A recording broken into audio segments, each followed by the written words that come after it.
You show your support. Wear the shirts with pride. You back our Foxes. In the moments that matter the most. A county steeped in tradition. Decorated in triumph. Where the lows only elevate the highs. So many moments have mattered in the past. They are why we love the game. We want you to be there for the ones that are yet to come. Be immersed in the passion. Be a part of the moments that matter.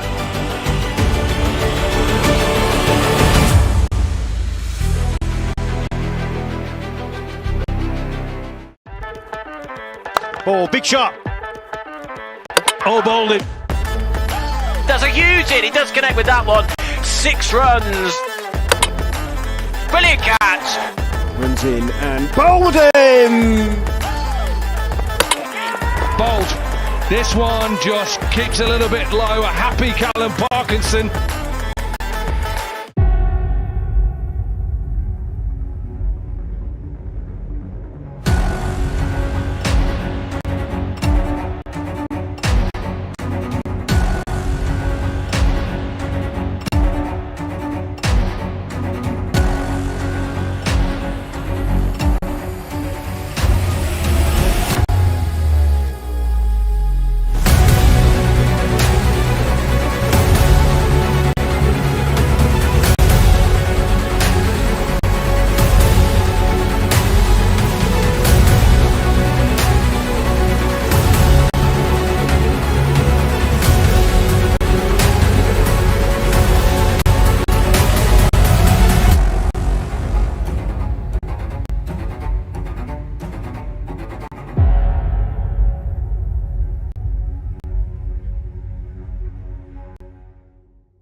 ability. You know.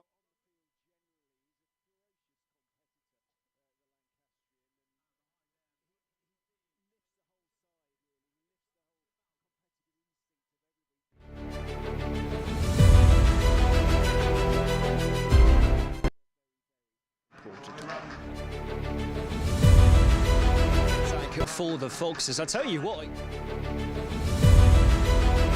this evening. Well, they have been the two last couple of years, and they've made a really Paul Nixon. It is a hybrid pitch, might not be as helpful to Callum as the pitch was at New Road at Worcester, but even so, he sort of makes things happen with the ball. He exerts a little bit of pressure, and I wouldn't be surprised if he bowls the first over.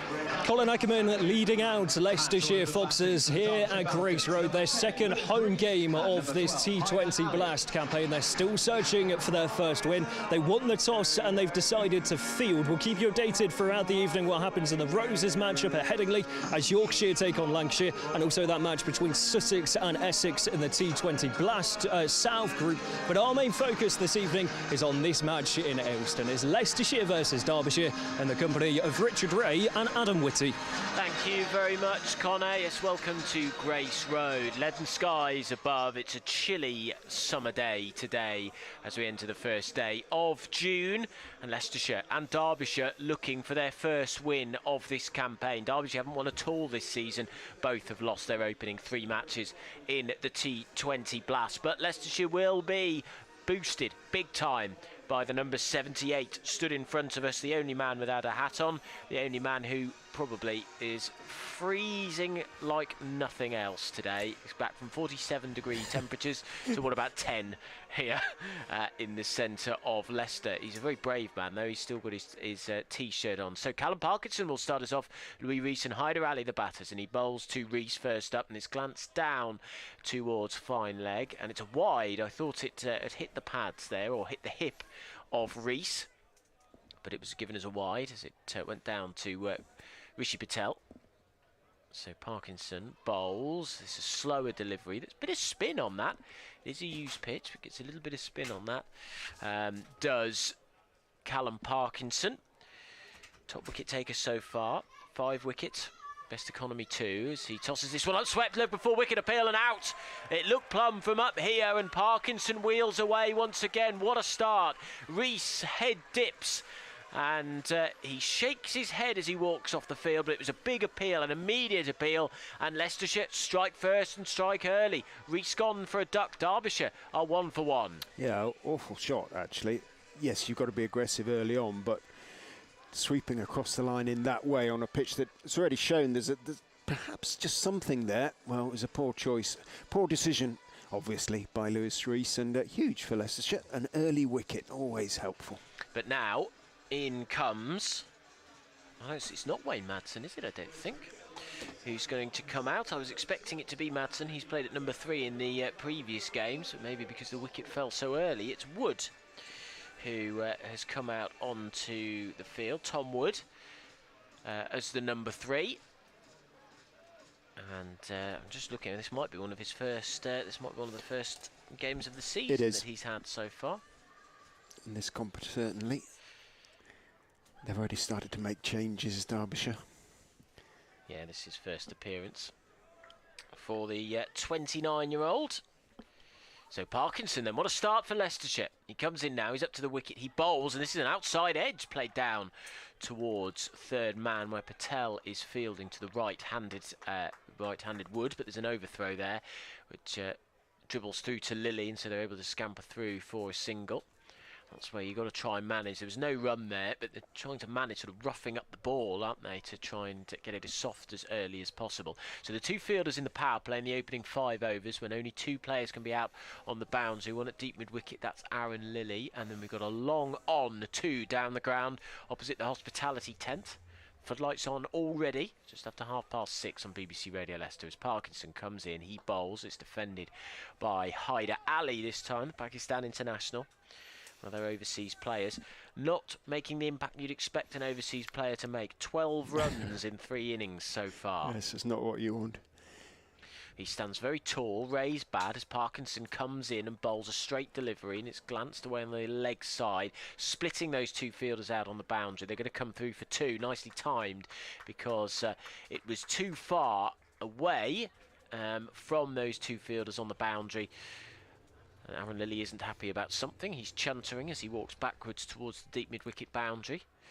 Hyder Ali ran across at Harry Swindles there and deflected the ball away from him. He'd made his ground anyway, but Aaron likes a chunter, doesn't he? 4 for 1 as Parkinson bowls driven. It's an ugly drive straight to cover where it'll be fielded and there will be no run. That's the end of the first over. What a start for Leicestershire under grey skies in a relatively sedate Grace Road so far. 4 for 1, 1 over gone. Hyder Ali on 2, Wood on 1.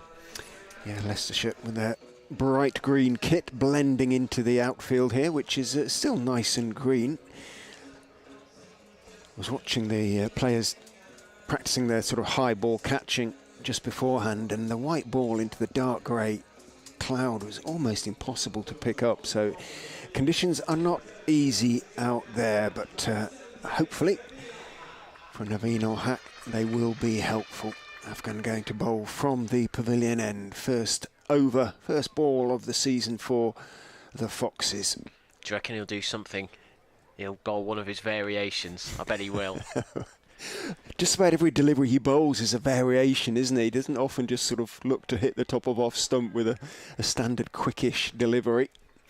But we'll see what happens. Tom Lungley is the umpire standing, former Derbyshire player, of course. I think he has the best bowling figures for Derbyshire against Leicestershire in T20, 5 for something or other. Not very many.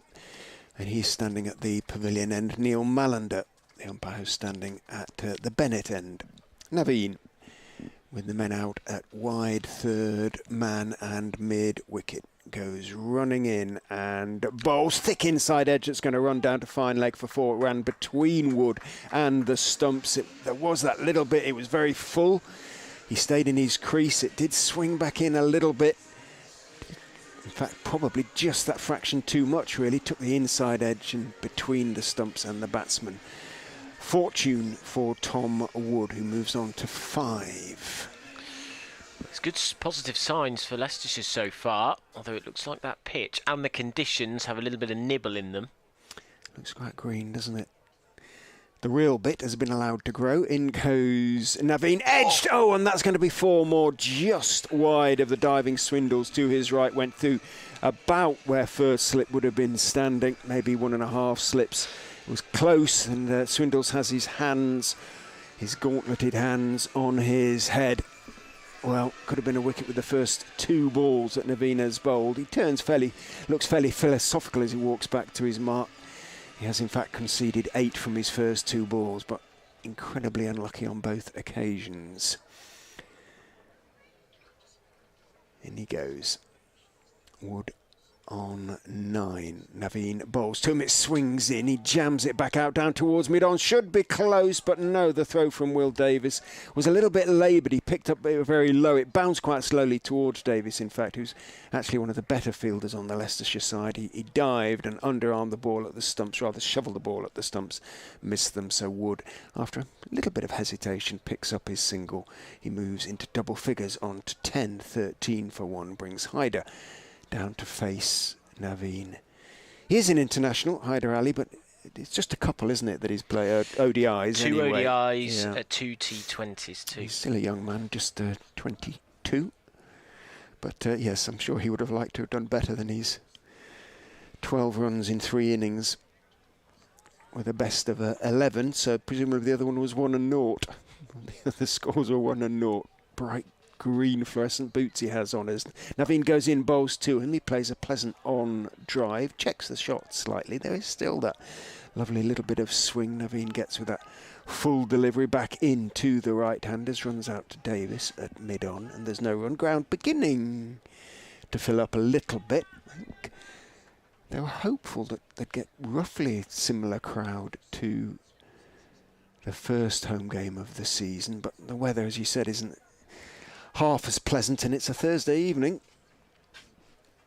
It was a good atmosphere in that first game against the Bears. they brought a few, in fairness. In goes Naveen and bowls. Again, it swings back in. Haider jams it out off the back foot into the offside. Rishi Patel is the first of Leicestershire's fielders to get there. He takes his single, moves on to 3, 14 for 1. You can already see the difference, can't you? You can already see the variation, the difference. It's probably, to be fair, you know, they have played against the informed teams in the division, and so the batters will feel a little bit more comfortable in the other teams Leicestershire have played, but you can already see he's making the batsmen so much more uncomfortable than the previous 3 games for Leicestershire. Absolutely, rolling a really good length. Naveen is in and bowls on off stump. Wood can only poke it out into the offside and then hold his bat up to Haider. Say no run there. Naveen is tossed his sweater by Tom Longley. He'll consider himself, I suspect, fairly unfortunate. And he was fairly unfortunate. Could easily have dismissed Wood with each of those first 2 deliveries of the over as it is. After 2 overs, the Falcons are 14 for 1. And arguably, as you say, they will feel the scoreboard tells a completely different story to how things have been going for them so far. Callum Parkinson will continue listening to live cricket on the BBC, on BBC Radio Leicester. As Parkinson comes in, he's up to the wicket, he bowls, and this is hit hard, high up in the air, and that's 6. I can see Ackerman down there at long on, not even bothering with that. That is massive. Has that hit the roof? It's the television gantry. It did hit the roof of the gantry. So there is somebody up there filming for the stream who would have been taking cover rather drastically. That's one of the biggest 6s down the ground that I've seen here in quite a few years. Monstrous from Haider Ali. And it wasn't a sort of particularly violent looking shot. He just sort of stroked it, but oh my goodness, it came out of the middle. Still, it's only just started to drop by the time it got to the TV gantry. Parkinson, how he respond? He drops it. He drops it in. It's a full toss, and that's brilliantly stopped. Is that Mulder there? It is. At point, fielding. Diving to his right, fantastically well. You just see the international quality of somebody like that, driven hard from that low full toss. As Parkinson comes in, bowls, and Haider Ali, I think, has seen enough of this and is trying to really start aggressively hitting out. Backs away and carves down the ground towards long on, where Will Davis is fielding. Parkinson, short, blonde hair, almost a buzz cut. Moves in towards us now from the Bennett end. He bowls. It's a straight delivery, slower one as well. Just pulled back a little bit, and it's glanced towards deep mid-wicket, and they will only go for 1 there. It's decent fielding from Lilly, who charges in, throws it in, whips it with his right hand, and it's 22 for 1. Leicestershire against Derbyshire in the T20 Blast. Both of these teams looking for their first win in the competition. What will be for both of them the 4th time of asking. Parkinson bustles up now, bowls and bowled him! Ali goes for the sweep again and is caught out. This time it was quicker and flatter from Parkinson, and Ali slams his bat against his pad. Parkinson wheels away once again in celebration. The double fist bump, and Leicestershire have a 2nd wicket, as does Parkinson. It is 22 for 1, 22 for 2, I should say. Ali goes for 10. Yep, the sweep again, proving the downfall of a Falcons batsman. Ali will be hugely disappointed about that, having middled that 6 in particular, and actually the following shot that Mulder did so well to field in the covers.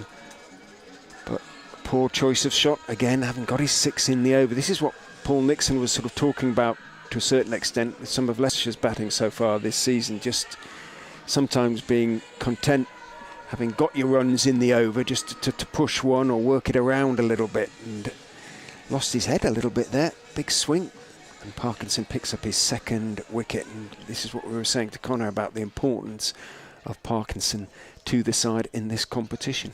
And the fact that already I think Naveen has already had an impact. He squeezed and put the other batters under pressure. They felt they needed to hit out at the other end. Parkinson comes in, tosses this one up. The new batter is Madsen, who I thought was going to come in at number 3, but he's coming in at number 4. He glances a single down to mid-wicket, and that is the end of another successful over for Leicestershire. 23 for 2, the pressure telling, and even though Derbyshire's run rate isn't that bad at all, really, they're going at 7.7 and over in this power play. They've lost 2 wickets, under the pump. But their main man, Richard, has come in. Madsen, who is the third top scorer in the competition so far, 168 runs in a losing team.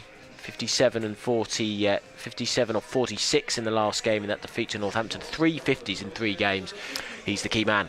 They've made an immediate change. They've taken Naveen off and brought Vian Mulder on. I must admit, with a new man, particularly Wayne Madsen, who's made so many runs against Leicestershire over the years, I might have given Naveen another over against him, to be quite honest. Let's see what Vian Mulder can do. From the pavilion, air bowls very straight. Madsen plays it firmly down into the ground, bounces back up to the South Africa international all-rounder, who tosses it to Naveen. England finishing the day on 152 for 1 in the first day of their first test, or the only test against Ireland. Duckett 60 not out, Pope 29 not out. Which is almost level pegging, isn't it? 20 behind. 120, is it? Mulder is in, bowled, slightly shorter, played with an angled bat off the back foot by Madsen. Runs it out to Rahan Ahmed, who's at backward point on the edge of the circle, obviously on the edge of the circle. Will Davis starting to windmill his arms. Nick Welsh is out in front of the yellow bucket seats in the popular stand, the Upton Steel stand alongside the meet. As Mulder is in, Madsen is driving most pleasantly for 4. Again, foot movement wasn't exaggerated, shall we say that. There was foot movement. He didn't sort of step out or step right back, but timed it beautifully. And he knows, he's played here so often, Wayne Madsen, that if you beat the infield early, especially down this side of the ground, then you are going to get 4 almost certainly. And all Ackerman could do was turn at mid-off and jog after the ball. Lovely shot from Wayne Madsen. Mulder is into his compatriot bowls, clipped off his hip down to the boundary for 4 more. Poor ball really from Vian Mulder. Welsh is at deep mid-wicket. He was a good 40-50 yards away. Parkinson is at short fine leg. There is a big gap behind square on that leg side, and Wayne Madsen exploited it very nicely indeed. 31 for 2. A couple of boundaries, consecutive boundaries for Madsen. 9 off 5 for him. Got to be a bit careful, Leicester. If they can pick up 1 more wicket in the power play, well, we know the stats. That'll make them the favourites as Madsen waits, gets a short ball lobbed up into the air off a top edge, but just wide of Parkinson by Madsen. Welsh can run round because it, as I say, was lobbed and then it bobbled gently out towards the electronic scoreboard. Parkinson not so very far from being able to dive to get his hands underneath that as it was. Madsen picks up a couple, moves on to 11, 33 for 2. Madsen looks a man in form, doesn't he? That was a sublime cover drive and then a very simple dispatching of a poor ball, but he's come in and he's like he's faced 50 balls already. Mulder is in bowls to him. Fuller, but again waiting, to pushing it to the on side, slightly wide of Naveen, who picks up and shies at the stumps, nonetheless athletically misses them. And Madsen, who keeps the strike with that single, had made his ground anyway. 34 for 2 off 4. So 11 off Vian Mulder's first over. And unlike the first over of Naveen ul Haq, there were sort of balls that probably deserved to go for 4, to be quite honest.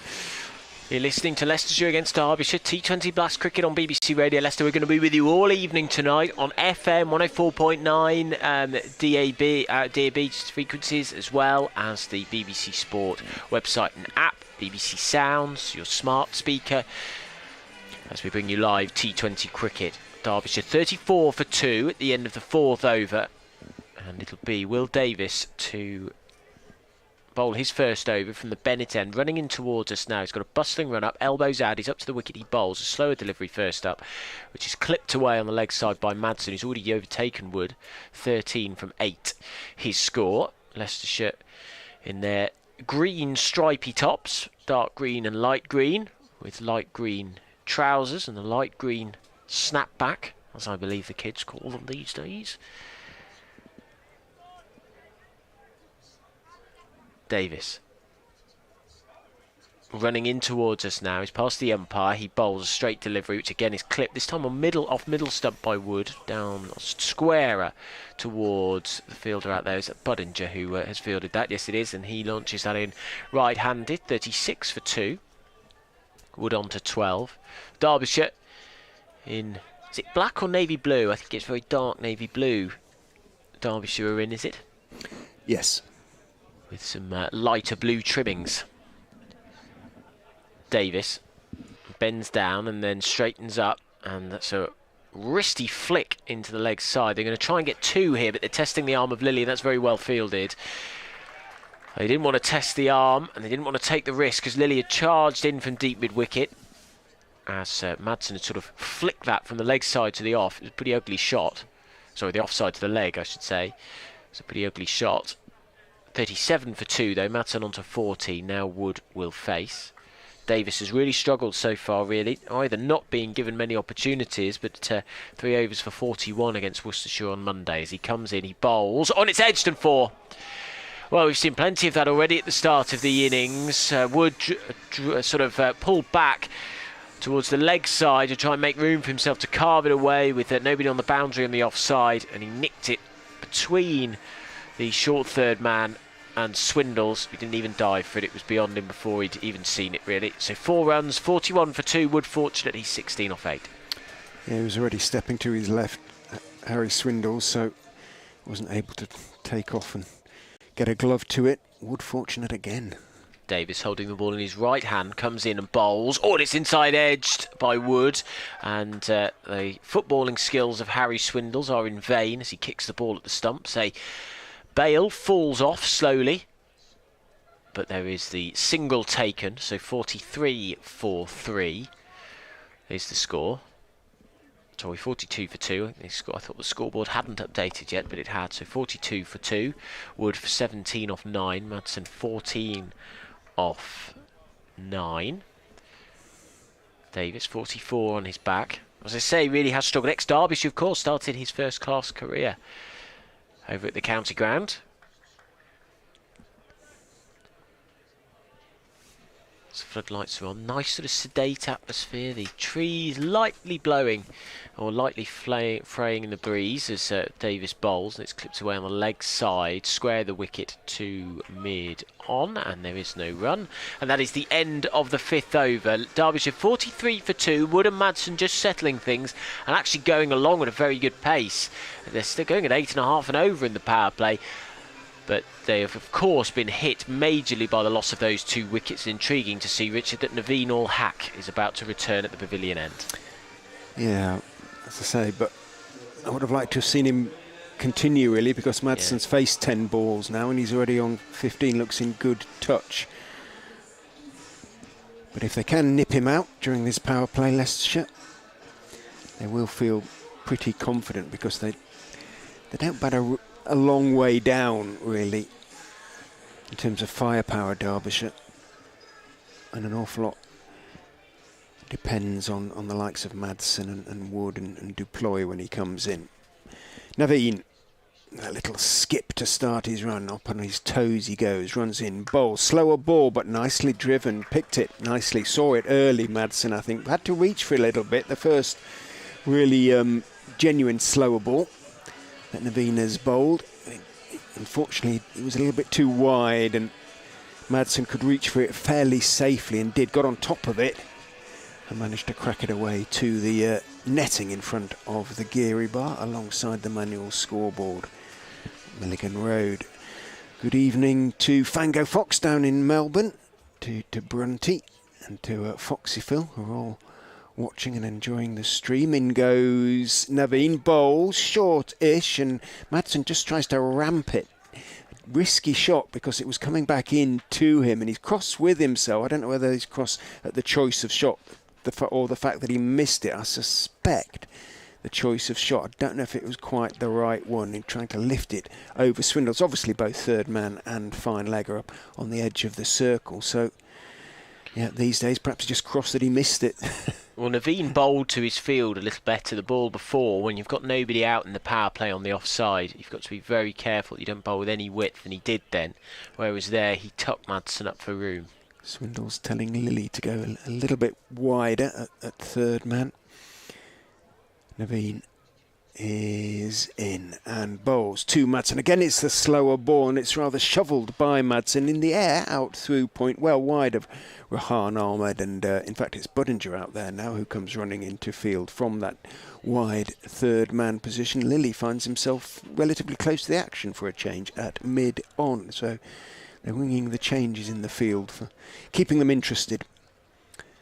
Is Ackerman, or perhaps it's just a routine that Leicester should go through. 48 for 2. Madsen has 20 off just 13 balls. Wood 17 off just 9, but 3 lucky 4s. In goes Naveen, bowls to him. It's short. He's trying to pull, but it wasn't quite short enough, and he got a thick bottom edge as he tries to pull it through the onside, and it bounces back down the pitch towards Naveen ul Haq. Described him to Connor beforehand as arguably one of the world's best now white ball bowlers, really, and I think he is. I think there aren't many better at pace with his sort of variations or as effective as Naveen ul Haq, and makes a very good living now. Flying all over the world. In he goes. Bowls. Short, slower ball. And Wood buys it. Absolutely buys it. And he could have probably gone around 2 or 3 times before that ball went past him. Certainly his pull was far, far too soon and right over the top of the ball. He probably hasn't seen much of Naveen other than on telly or on videos. And it's a completely different thing when you're facing them in real life, so to speak. And his arm comes over at almost exactly the same pace. So, well, it is the same pace, if not quicker. So one day you're going to have to get him, if you can, for one of the podcasts, Adam, get in the nets and face that one of those slower balls. In he goes and bowls to Wood down the leg side. Poor ball first, really poor ball that he's bowled, and it's turned neatly off his legs, whipped away by Tom Wood for his first legitimate boundary, I would suggest. It's the first 3 were edges, really. That wasn't. That came right off the middle. Poor end to the over from Naveen and to the power play for Leicestershire. Derbyshire finish it in a reasonable position. Didn't look that way when they were 22 for 2, but they're now 52 for 2. I wonder whether they would have taken that, considering the circumstances. 52 for 2 is not too shabby. No. And they've stayed within that infamous stat that you've got about an 80% chance of losing if you lose 3 wickets in the power play. They looked that they were destined for that, but Madsen and Wood have built very nicely at a decent pace, but without taking too many risks bar the edges. Well, Rehan Ahmed is going to bowl, the England international. Tosses this one up, big swipe in the air, and that's 6. You can always judge by the way that the fielders behave, and he didn't even just hit the gantry again. That's massive. It's the second time we've had that. Madsen this time launching this hugely down the ground. It was tossed up by Ahmed right in the slot, and he got down on one knee, did Madsen, and absolutely smashed it down the ground. And Davis at long on's eyes just went up to the skies, up towards the TV gantry. And so it's 6 more, 58 for 2. You don't often see it hit over the roof of the Turner Centre, and both those would have cleared the roof. Yeah. As Ahmed comes in, bowls. Oh, and this one's quicker and flatter. That's a better delivery and a good response from Ahmed, who has had a bit of a tricky time in terms of the start to the season. 23 runs in 3 innings with the bat. He's going about 9 and over with the ball. In he comes now, bowling his leg spin. Right arm, this one again quick and flat. Not much spin on that. And Madsen, with his right arm, just sort of plays back the spin and the flight to himself as Ahmed comes in, bowls. This one's cut straight to backward point where Rishi Patel fields. Down on his knees, and there is no run. 58 for 2. Madsen on 26, Wood on 21. Harry Swindle's up to the stumps. The wicket-keeper claps Ahmed the bowler. This one is tossed up a little bit. This does spin a bit more, and it's driven not particularly pleasantly by Madsen out to deep cover where VR Mulder, the South African international, will field it. It's 59 for 2. Ahmed with black hair, broad shoulders, comes in, bowls wide of the crease. Oh, and it beats Swindles, and he breaks the stumps with his gloves and has attempted stumping, but Wood was well within his ground. There wasn't even a peel. So that's the end of the over. Solid recovery from Ahmed actually in the end. Just conceded 1 run from the final 5 deliveries, having been dispatched by Madsen off a pretty ugly loosen off in the first delivery. But since then, he came back into it nicely. 7 off then, the 7th over of the innings. And Derbyshire 59 for 2. You're listening to live cricket on the BBC. Leicestershire against Derbyshire. T20 blast action live from Grace Road. We've got this East Midlands derby to bring you on all frequencies this evening. We do hope that we're going to have your company throughout the evening. It was a good comeback by Rehan Ahmed after that huge 6. I think I only saw the Turner Centre cleared once last season. Well, it could have been cleared twice in the space of a couple of overs in this game. Davis is in from the pavilion end. Backing away is Madsen. Davis follows him. Madsen clips it out to deep mid-wicket, and they're going to get 2 instead of 1 as Lilly doesn't pick up the ball cleanly at the first attempt, and as a consequence Madsen and Wood comfortably complete 2. Madsen on to 29, 61 for 2, the Falcons. Davis turns, straight-ish run, kicks up his heels, in he goes, and again onto the leg side. Poor delivery, and I think that might have gone the whole way, actually. I'm not quite sure. It was lifted by Madsen off his legs. Didn't go particularly high, but it went a long way, and for me, I think that landed just over the ropes. Yes, it was. It signalled 6 by Tom Longley. Really poor delivery from Will Davis, especially with no long leg. Obviously can have 4 out on the boundary now, but none of them down there. Had Parkinson been down there, would have been down his throat, but he's got his man down at 3rd man on and offside as he goes in and bowls. Driven for 4 by Wayne Madsen. I don't think Ackerman, who is going to get there. No, he gives up the chase. Good 5-6 yards short of the ropes, and 10 of consecutive deliveries from Will Davis, who again is rather going round the park. Yes, and Madsen, I have to say, has been brilliant. Well, he's hit out Always once in is. anger, I would say. He always is. He's absolutely superb, but it's been a brilliant demonstration of the fact that you don't need to try and smash every single ball. Find the gaps. Davis is in to him, and illustrating the point, Madsen just waits for a length delivery just outside off stump, tries to guide it down to 3rd man. Rehan Ahmed tumbles to his left at backward point and makes the stop, but Madsen knows he's got his runs in this over already. Still 2 balls to come, 71 for 2, so 12 already from the over. Davis, elbows jutting, runs in and bowls straight. Well bowled. Madsen takes his bottom hand off the bat as he shovels it out towards mid-wicket. This time Lilly coming in, picks up the ball cleanly, so it is just a single to the former Derbyshire skipper, former South Africa hockey international, as well as cricket. You do find that, don't you? So many of the guys that you see come out of South Africa, multi-talented sports people. Yeah, could have probably made a career as a rugby player as well, but who knows. In goes Davis and bowls. Wood gets another edge down to the fine 3rd man. In fact, leg by, he was looking to turn it into the leg side. May just have straightened on him a bit, but goodness me, he is enjoying an awful lot of good fortune one way or another. Tom Wood, he remains on 21 off 14, but Derbyshire chase on in that over to 76 for 2 off 8. So that was, 17 off the over? And Davis has gone for 22 from 2. Yeah, and he has had a difficult time of it. And it highlights, I mean, I'm just trying to think who would be putting him under pressure for a place, Richard, which sort of highlights the issue. Parkinson, who has 2 wickets. His place certainly isn't under threat. He's up to the wicket now. He bowls a straight delivery, smack down the ground. That'll be 6 runs for Madsen.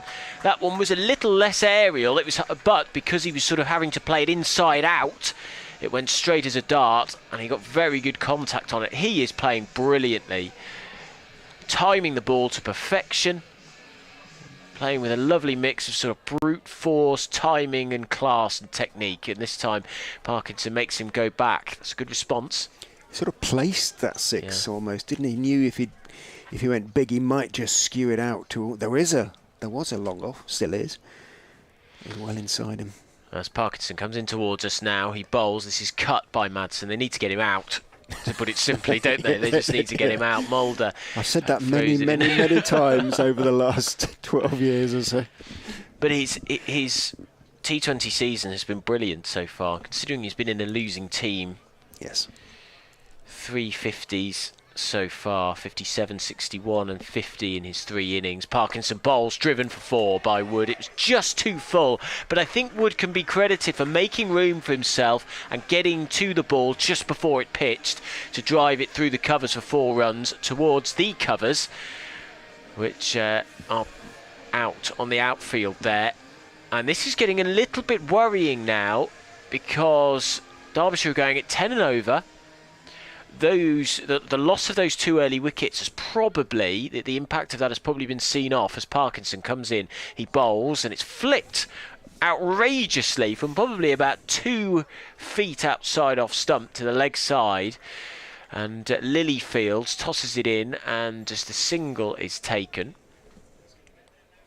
You wouldn't have seen that 20 years ago. Partnership 66 now, and they've only been together for 6 overs.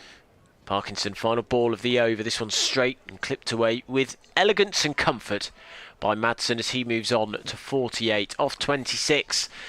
And both he and this partnership might well settle this game either way. If Leicestershire can end it now or soon, they will have a chance. But if this continues, the Foxes are in deep trouble. So 9.9 and over they're going at the moment. The Falcons, they're 89 for 2. Madsen on 48 of 27. Wood, who will get the strike for the next... no, Madsen will keep the strike, so the scoreboard's just changed. So Wood will be facing at the non-striker's end. He's 26, not out of 16. Well, Ahmed is going to have a bowl from the pavilion end. Slightly nonplussed Leicestershire crowd here, wondering what's going on rather. Ahmed goes in. Madsen tries to cut. It bounces a little bit on him, I suspect, and he indicates with his right hand there was a bit more there than he expected. It was quite straight as well, and he sort of clothed it rather out towards Rishi Patel at backward point. Skidded on a bit. In goes Ahmed. A reverse swept. Beautiful pickup by Madsen, who goes to his 50 in an awful lot of style. What an innings it has been from Wayne Madsen. 52 off just 29 balls. And I can't think of a really false shot, to be quite honest. I think he's played beautifully. I can't remember seeing someone play here quite as well. 5 4s and 3 6s. It's basically like he drove from Wantage Road a few days ago, got in his car and came here, and there's been no difference at all.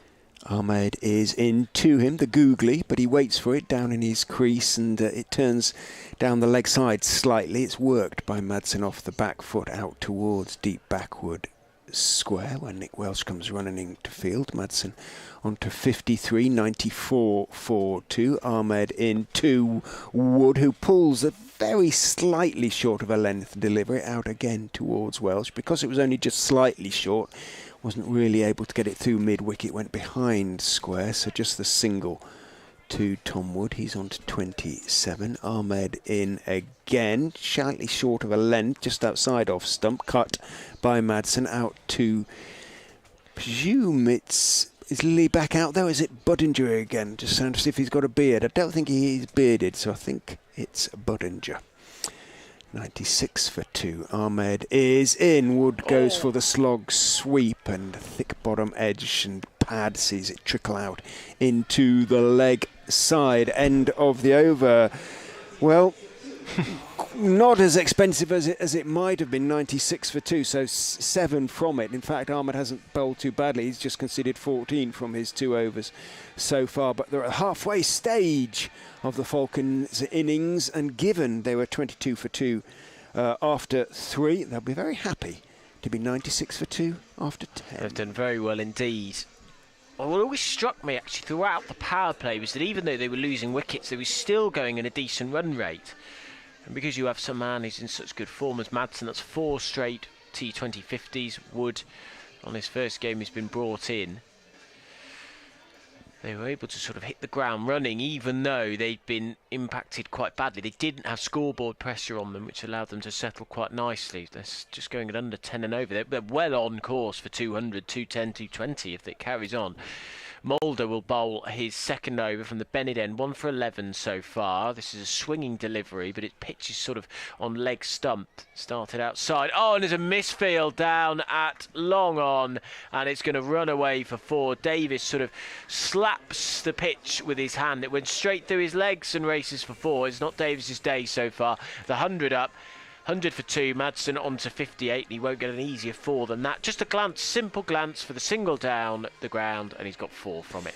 Well, Wood turned, they were looking for 2. They put Davis under pressure, but, you know, you've got to watch the ball. A unhappy VR Mulder bowls, and nearly catches him out. That's the rigours of T20 and the fine margins. He nearly caught Madsen out then in the leg stump Yorker, but it went a few inches wide of that leg stump down the leg side, and so is a wide. He's been punished for what was actually quite a good ball, quite an ambitious ball, but just misjudged it. And so he'll have to bowl that one again. 101 for 2. Madsen 58. And he faces Mulder, and it's clipped away, and this might split the 2 fielders. Actually, there's a real race on for Lilly, who spills it and juggles it, and it's Budinger in the end who collects it, throws it in right-handed, and the 2 is taken. So Madsen on to 60. That just shows it was just timed perfectly. The line again slightly misjudged from Mulder, a little bit too straight. And Madsen is finding the gaps between Naveen at fine leg here at the Bennett end and Budinger at deep square leg. In comes Mulder. Bouncy run up. This one has got the right line and the right length. Just a little bit of outswing, and it's clipped away into the leg side, and there's a single taken. So Madsen on to 61. 104 for 2. Leicestershire winning the toss and will bowl. And are bowling, I should say, are fielding. So they put Derbyshire into bat.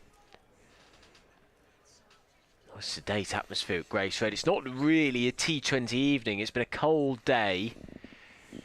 Grey skies. I don't think there's any danger of rain, but the floodlights are on. It's quite dark here as Mulder comes in, bowls, bangs this in, and he's ducked under it, and that might run away. It's going to run away down the ground, and this is the wheels are falling off slightly.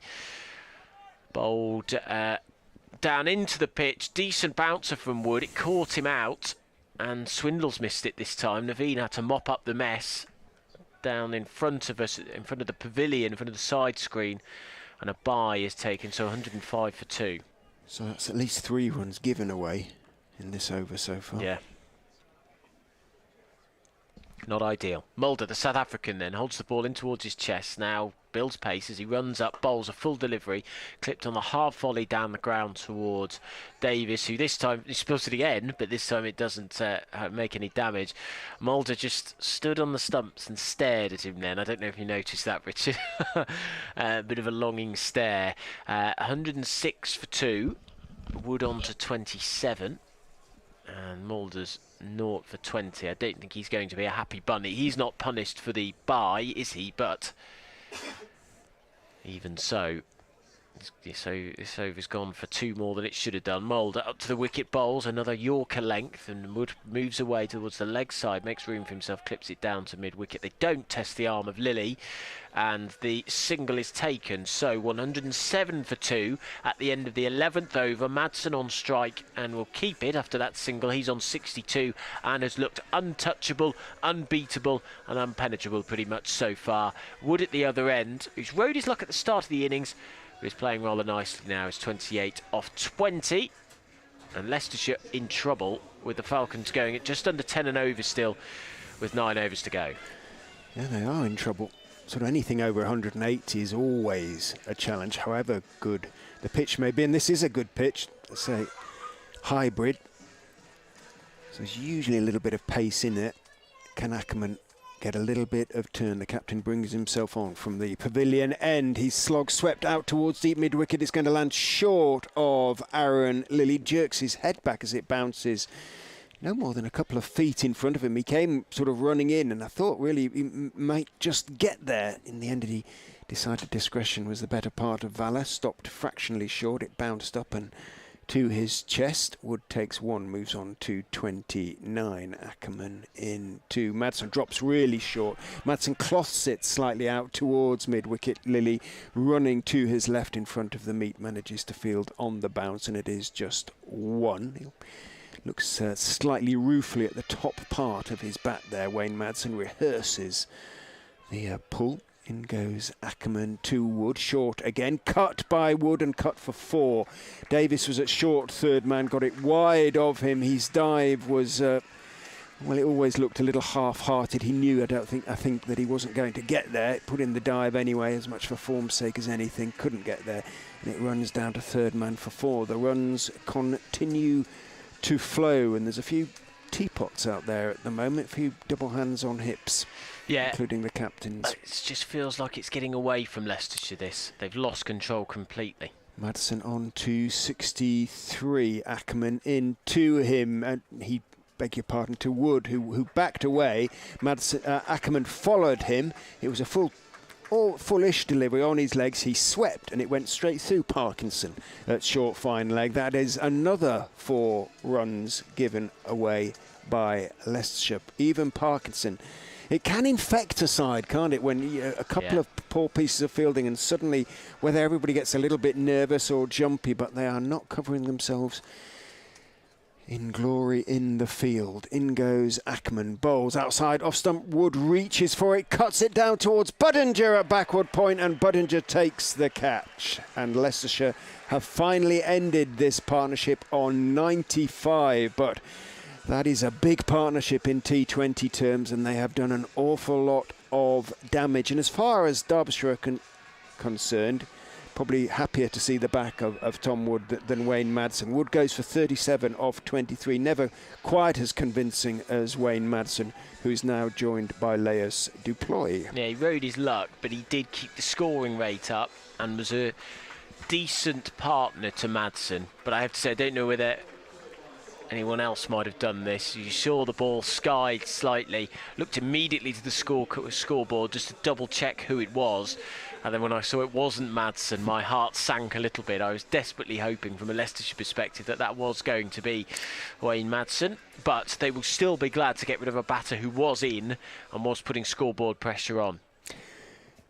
Derbyshire skipper yet to win a game as captain comes to the crease. Leius Duploy doing lots of little dances with his back to the pitch at the moment, having taken guard. Will there be a little bit of turn for Ackerman going round the wicket to the left-hander? In he goes, not when he fires it in like that. A little bit short, forced off the back foot by Duploy to backward point where Nick Welch fields. End of the over, a successful one, at least in terms of wickets being taken by Colin Ackerman. Still 10 runs off it though, and after 12 overs, the Falcons continue to score at pretty much 10 and over. They're 117, albeit now for 3.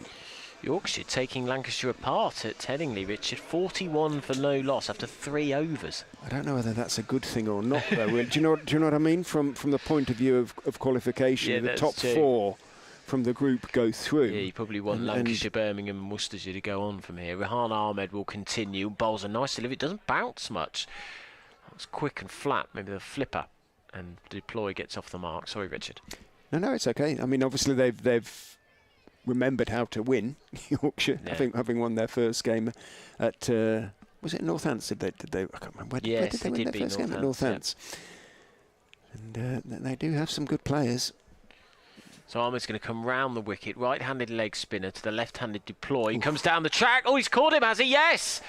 There must have been a feather on the way through. That's great work from Swindles, who was following him down the leg side and just grabbed it. And it must have just taken a little feather from the outside or the inside edge. But he caught Deploy out there brilliantly. Just dragged his line back a bit. Probably the sweep a little bit premeditated. And Deploy is grabbing his gloves off his hand. Doesn't think it was out. And he's not a happy chappy at all. He's like someone who's been sent to bed without his dinner at the moment. Deploy. He's shaking his head, ripped his gloves off. But Leicestershire have a 4th wicket and might just be coming back into this game. They've still got to get rid of Madsen. Derbyshire, from Derbyshire's perspective, if you're watching this, you might just be a little bit worried. This innings might be on the verge of collapsing. However, Anuj Dal is coming in. He's a very capable batter himself. Although hasn't he scores of 32, scores of 24, 7 and 1 so far, so 32. Well, whether Deploy hit it or not, it was a really neat piece of work by Swindles. But yeah, I think we can safely say Leicestershire Deploy was not convinced by the decision from Neil Malander. Well, Ahmed, who's bowled well in this game, tosses this one up flatter again, and his hands are raised to his head. You probably heard in our effects microphone the big ooh from Rehan Ahmed, and that is because he thought he was just going to get through the defences. It was at the googly from him. Move back in towards him. Now Madsen, 64 not out. How will he respond to this mini collapse? Oh, no, he's beaten by Ahmed. That was a beauty. Nice flight on that. Nice spin off the pitch too. And Ahmed has bowled fantastically. 1 for 16. Will it be 4 off the over so far, if that? As Ahmed comes in, bowls, just a 2, and that's 3 now as Madsen pushes at this out into the covers where it is fielded by Patel. There's bounce for him as well. It's a great track, actually. There's a little bit of inconsistent bounce. I've seen that a few times as Ahmed bowls. Oh, it hits him on the pad. LBW appeal and gone. Dahl goes, and that's 2 wickets in the over for Rehan Ahmed, who has bowled fantastically well in this over, has got the ball to zip, bounce, and has found some spin too. And now 3 wickets fall in quick succession. Leicestershire right back in this when it looked like the innings might be gone. Derbyshire in trouble now. They're 120 for 5. And it all hinges now on Wayne Madsen. Googly again, I think, span back in and absolutely trapped him plumb on the back foot. Absolutely plumb, no question about that one. Good over from Rehan, 2 for 17 from 3 overs now for him. And yeah, Leicestershire, put it this way, at 117 for 2, we're rather looking down the barrel. 120 for 5. As you say, very much sort of back. We'll feel that they're back in it now, and they can really restrict just the 3 runs from the over and the 2 wickets. They'll feel that they can restrict Derbyshire to maybe 160, something like that. They'd take that now. But plenty of work for them still to do in that respect. Brooke Guest is the replacement, although it's going to be Wayne Madsen on strike. 2, Colin Ackerman fullish and waits for it and thumps it out towards deep mid wicket. Guest is interested in the possibility of a second. Madsen at this stage isn't. He takes his single, moves on to 66, 121 for 5. 8 dots from Ahmed so far. 3 overs, good. 2 for 17. Certainly it's been the best bowling he's produced so far this season. In goes Ackerman, bowls. Guest leans forward. You heard the call of no, perhaps in the effect mic, as he just pushed it out towards mid-wicket, where Rishi Patel is on the 1, very much saving the single there. Ackerman in again, forced past Patel on this occasion as he scrambles to his left and dives, runs out towards Vian Mulder, who runs in from long on to field. Different feel to the game now. Leicestershire feel that have a little bit more control back. Ackerman is clipped in the air for a few feet. It's all right. And bounced in the end well short of Ackerman, but it was lobbed up towards him a bit. Hence the exclamation from my left as in goes Ackerman and bowls. Back goes Madsen. Wristily tries to work it into the leg side. Doesn't time it. This is a good over from Colin Ackerman so far. Shall I try and pretend that was a hiccup? In he goes. The Leicestershire's captain drops short though this time, and it's pulled out towards deep mid-wicket, and it goes through Aaron Lilly. And Leicestershire now in double figures, I would suggest, for runs given away in the field. He got there and somehow managed to dive, sort of tumble over the ball. And Ackerman can't quite believe some of the fielding that's going on. 1 for 16 should have one for, well, 13 at the worst. 126 for 5, however. It's just relieved a bit of pressure, hasn't it? It's just relieved the complete stranglehold that Leicestershire had. Derbyshire still under the pump, absolutely.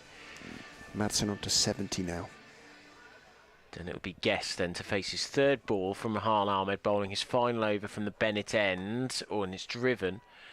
Nobody has been able to deal with Ahmed comfortably, apart from probably Madsen from his very first ball. Swiped him down the ground for 6. Up he comes now, bowls, and it's driven to Ahmed, who stops it with his back. He was diving away, turned his back to the ball, and it hit him on the back, but he's absolutely fine. It's the 18-year-old up. Very fresh, as all 18-year-olds are, aren't they? As Ahmed bowls, and this time it's a straight delivery on a sort of full stump line, quick and flat, and clipped away, where it's fielded by Ackerman at short mid-wicket. Ahmed bowls, and again it's glanced, and again it's to Ackerman at that short mid-wicket position, who's moving in quite close to the pitch, and again there's another dot ball. 126 for 5, the pressure building up, and Leicestershire have somehow completely turned this around with those quick 3 wickets. 117 for 2 Derbyshire were, and they fell to 120 for 5. Ahmed bowls, this one's tossed up a little bit, and Guest frees his arms somewhat. It's out to deep cover, where it's fielded by VR Mulder, the blonde-haired South African, and 2 added to the total, so Guest 3 from 7. Madsen does have 1 T20 century. Is it against Leicestershire? Probably. Probably. Ahmed up to the wicket now, bowls, and this is clipped from middle stump or down the ground by Guest, and a single is taken. It's his second game, Guest. He got 49 against Northants earlier on in the week, and he started solidly enough here. He's on 4, Madsen is on 70, and Ahmed finishes his spell. 4 overs, 2 for 20. That is very good indeed. 10 dot balls.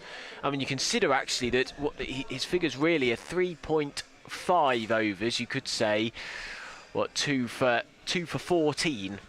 He got smashed first ball for 6 by Madsen, and from then on, put the pressure on Derbyshire all the way. 129 for 5, 5 overs to go.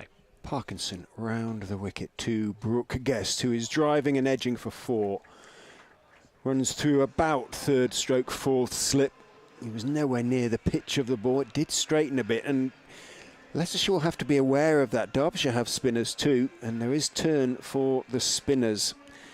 Both Parkinson and Ahmed, and indeed Ackerman, have got the ball to turn, and that is what Paul Nixon wants from the pitches here at the Upton Steel County Ground, and Andy has delivered. Parkinson is in, slap driven out into the offside by Guest, only as far as Budinger coming in from the extra cover boundary, and it is 1. Guest on to 9 off 10, 134 for 5.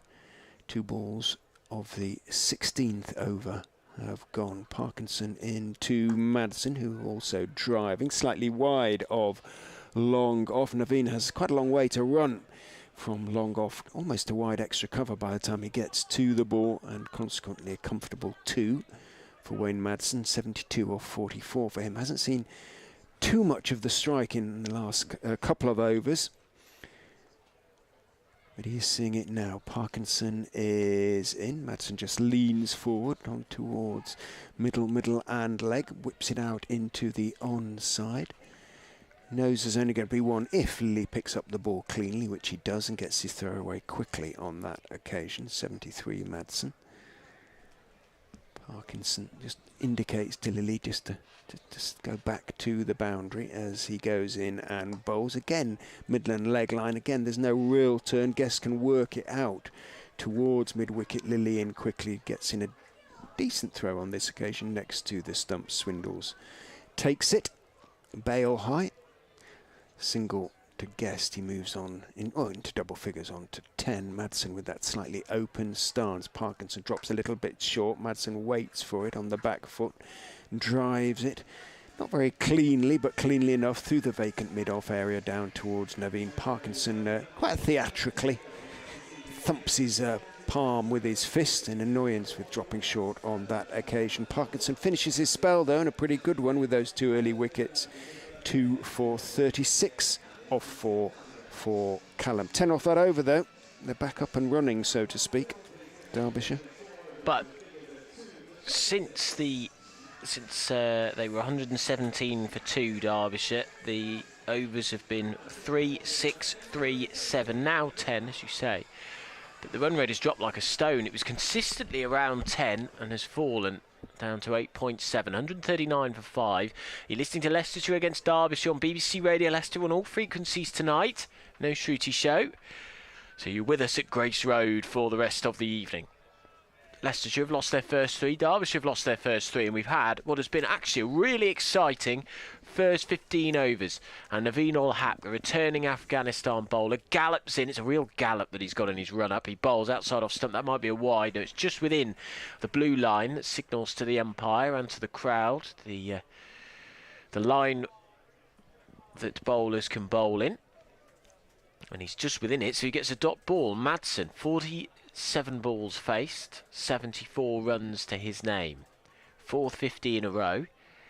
He stands, open stance, his left foot slightly squarer than his right.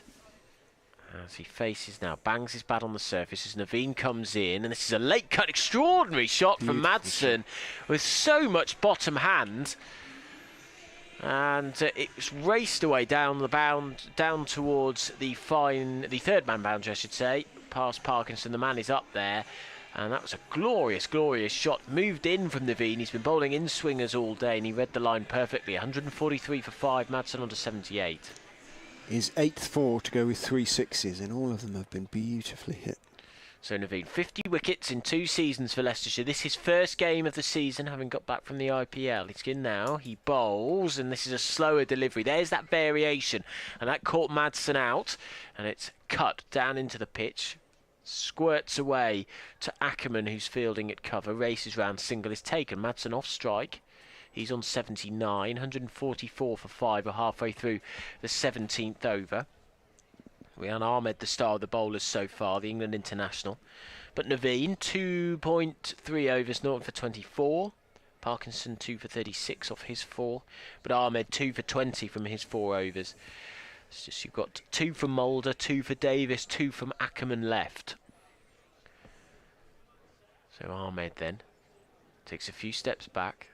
Bit of a stuttered start to his run-up. He's past the umpire now. He bowls, and this is pulled down to deep square leg, and it's fielded by Budinger, who couldn't get any rhythm there at all. He was sort of taking a few steps, stopping. It was rather unballetic from Budinger, but he stops it. I guess from what we've seen so far, you always get a little bit nervous when the ball's going out into the out towards the boundary. Several misfields in this innings so far. It would be about 130. It would be 135 for 5 if there weren't the mistakes. For 2 4s come from misfields. So Naveen is just moving the fielders round. Long off is moving a little squarer. But he's on his way in now. He's bowling to Madsen, 79 not out. And this tucks him up for room, but he's played that brilliantly. What a delightful drive through the covers. The chase is on for the fielder, but it's going to win the ball. Brilliant. Races away to find the gap so well. That has been a real trademark of it, Madsen's innings, finding the gap so brilliantly. And it was only, 3-4 feet away from the fielder there at cover. But that meant that the man out in the deep couldn't get there. And he moves on now to 83 of 50 deliveries. And he's basically playing Derbyshire on his own at the moment. He certainly has been since about the 10th over. Naveen. Up to the wicket now, bowls, bangs this in, it's high up in the air. Is this going to be a catch for Patel? No, it's going to evade him. About 2 or 3 metres in front of him, and in fact he does well, does the middle order batter, to scoop the ball back in and save it. Agonisingly close to him. It would have been a brilliant catch had he got it. Uppercut down towards third man from Madsen. He didn't get all of it. And there's a desperate chase, arms outstretched from Patel, but it evades him. 151 for 5. Madsen on to 85. 100, and we've got, 4 overs to go. Guest on 11 at the non-striker's end. So we have three overs. 3 overs. You're right. Sorry, I looked at 16 when I should have been looking at 16.6. You know, I've seen some brilliant Madsen innings in my time, many actually, but I've not seen a better one than this against the white ball. I mean, even that late uppercut was brilliant in its own way. Didn't quite get all of it, and it dropped just over Rishi Patel, but it was still outstanding.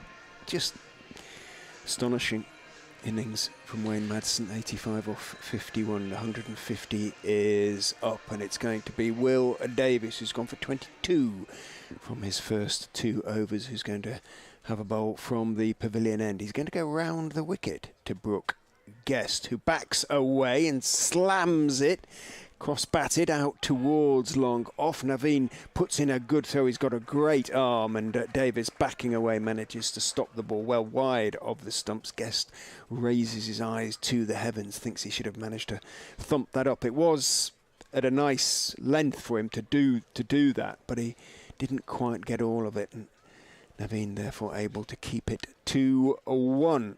He's staying round the wicket to Wayne Madsen.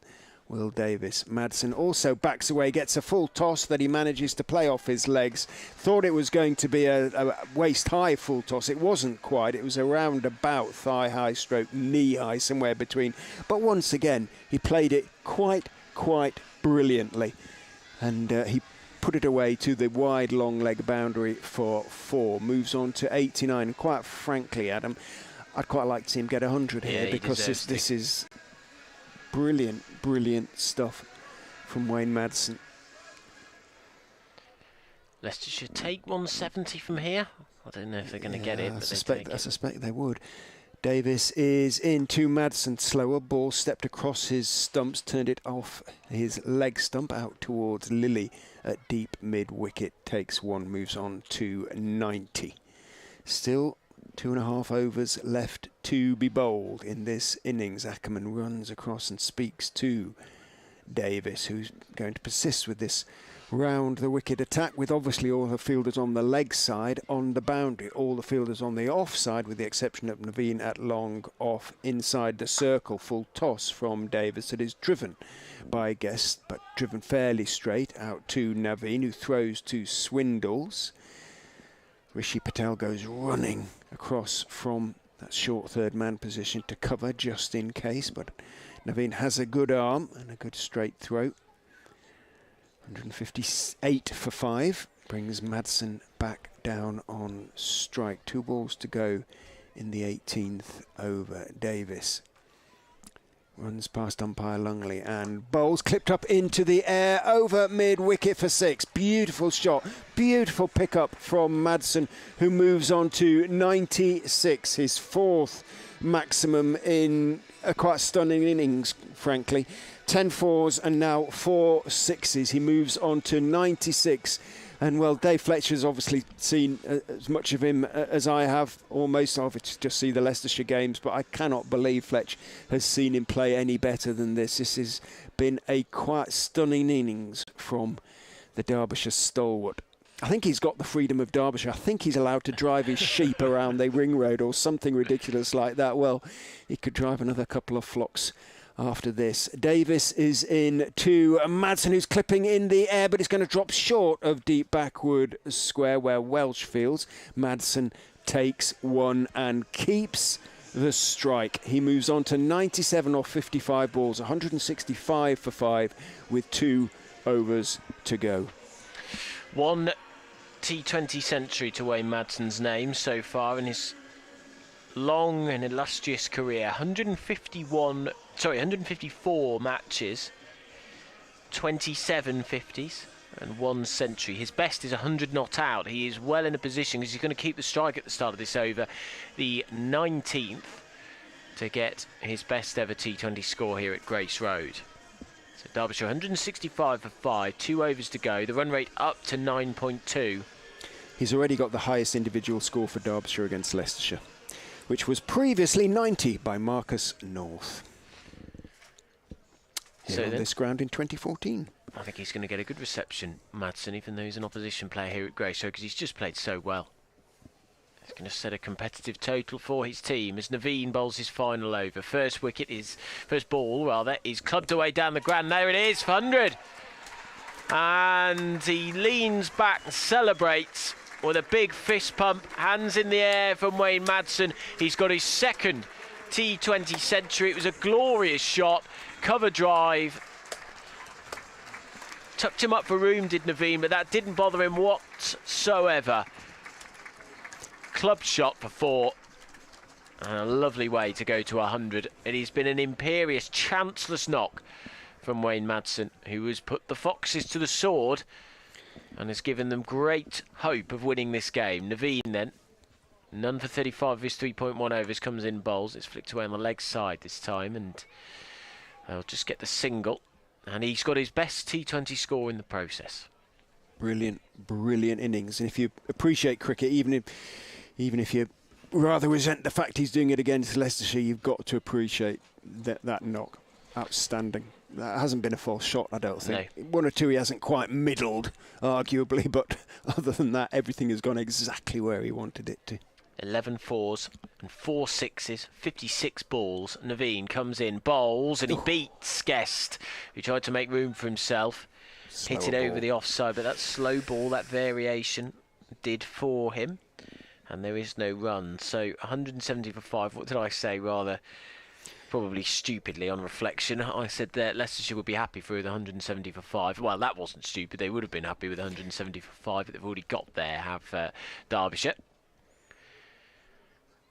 Lovely if they could restrict them, to 180, 185, something like that. As Naveen comes in, bowls, and it's clubbed baseball style by Guest down the ground. It's fielded, and a single is taken. Derbyshire will have their eyes on maybe, with 8 balls left, 190 maybe. That would be a good score, I think, on this pitch and in these conditions. Yeah, it is a good score. There is a little bit there for the spinners, and Leicestershire will be under pressure from the start. Madsen just asks Naveen to wait a moment. He comes in the Afghan, no wickets on his return. I think one of the best things Madsen has done, to be honest, is actually saw off the collapse, didn't he? He was there, he anchored the innings still when everybody was falling apart around him. As Naveen comes in, wide of the crease, launches this in, it's inside edge for 4. Behind square, that is the first false shot that Madsen has played, and he still gets 4 for it. He was trying to cut it away, but it races down the boundary, down towards the boundary, fine behind us. Or behind him for 4 runs.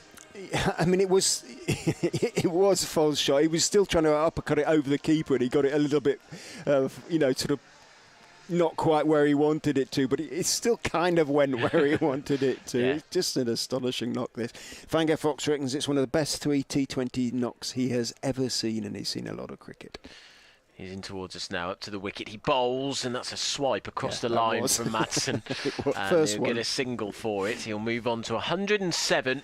What a brilliant innings it has been from him. 176 for 5 as we head in towards the final over. Leicestershire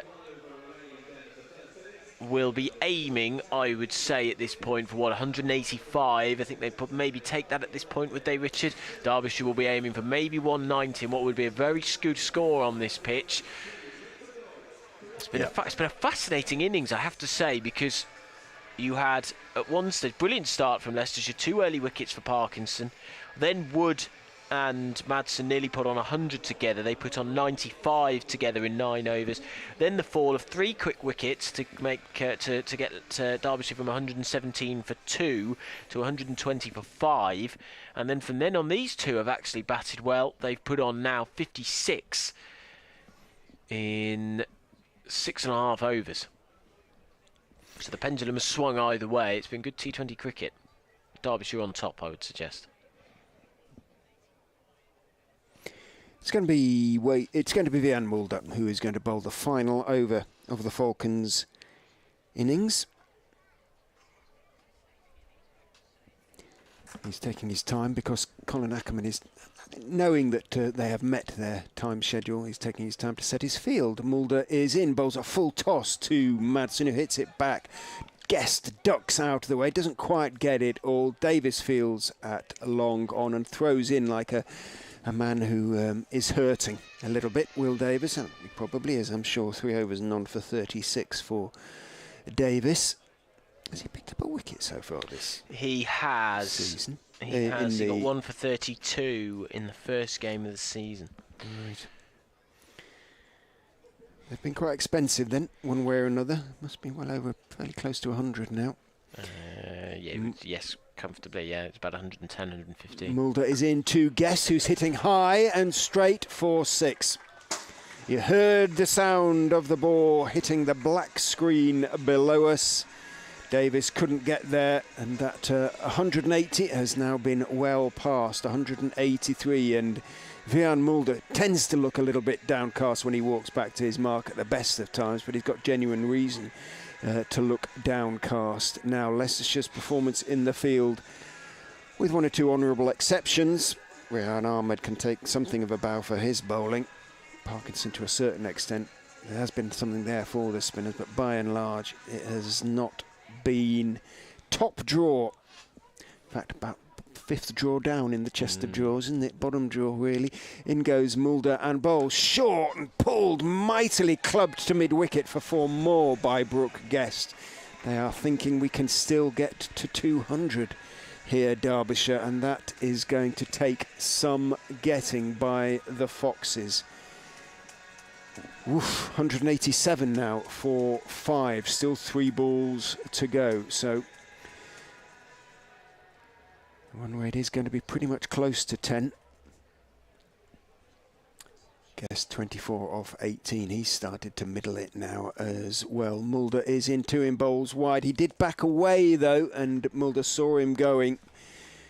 Guest tried to correct, tried to step back across, but because he'd stepped away, umpires are always much harsher in those circumstances. On the batter, that is, or much less inclined to give an offside wide, and Tom Lungley didn't on this occasion. These overs have changed the balance of the game, I think, from 16 to 19. I'll read them out in a moment. Actually, no, we'll probably get the chance. 10, 12, 14, 11.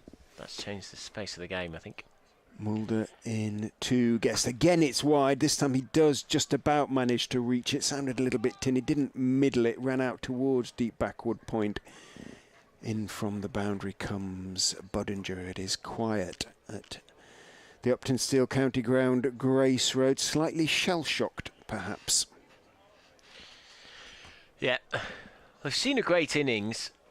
I think the frustration will be that Leicestershire did have this innings in the palm of their hand. They had worked their way back into it. But those very heavy overs that I just mentioned, from 16 to 19, have taken it away again. Last ball, Mulder bowls onto the legs of Wayne Madsen, flicks it off his legs as far as Callum Parkinson at short fine leg, takes a single, and that is the innings done. 189 for 5. Leicestershire will need 190 to win, but I think we ought to just take a moment to appreciate what a great knock that has been. Quite a few of the Leicestershire players are running up to shake Wayne Madsen's hand, and for a reason. I have not seen very often, if at all, a better T20 innings than that. 108 not out off 60 balls. He's hit 12 fours and 4 sixes. And really, we'll let you hear the crowd applause, because he deserves every little bit of it.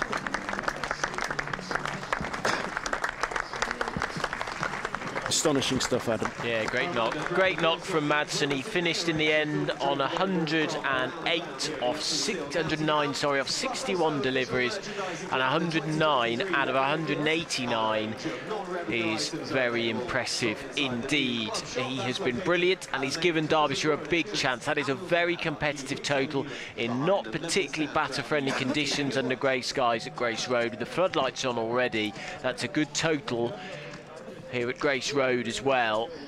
And I think, Connor, what will frustrate Leicestershire supporters is that their team had that in the palm of their hand. They had it when they were 120 for 5, Derbyshire. They could have got themselves right back in the game. They needed to dismiss Madsen at that point, but all of the pressure was on the Falcons, but they were able to turn it round once again. So, as Richard says, 190 to win for Leicestershire. There's a lot of smiles out there amongst the Derbyshire sort of coaching staff and players as well. They know they have got a pretty formidable score on the board. And I think the ironic thing about it is, if it wasn't for Wayne Madsen, then Leicestershire perhaps would be in a solid position as they chase down 190 for victory. But sometimes, Richard, you've just got to sit back and appreciate greatness. And that was a quite phenomenal innings by one Wayne Madsen. Yeah, you only need one person to come off in T20, certainly with the bat anyway, really. And as long as the others sort of hang around for long enough around him and try and sort of help him out from time to time, as Brooke Guest did towards the end there, and Tom Wood did earlier on, then you're going to get a really big score. But Madsen he's always been a very fine player. He loves scoring runs against Leicestershire. He scores runs by, I think it's well over 1,000. I've seen him score against Leicestershire over the years, well over 1,000, and probably now again in white ball cricket as well. But that was something very, very special, and it was kind of like, to a certain extent, it was like watching Glenn Maxwell for the Bears. You know, you kind of resented it in a way, but you also appreciated it too. These guys are pretty special cricketers. Connor, I think what was so brilliant about it, as well as just how sort of chanceless it was, but I was so impressed with the way that he went about it.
You show your support.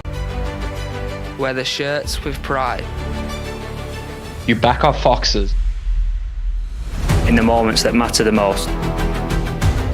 A county steeped in tradition. Decorated in triumph. Where the lows only elevate the highs.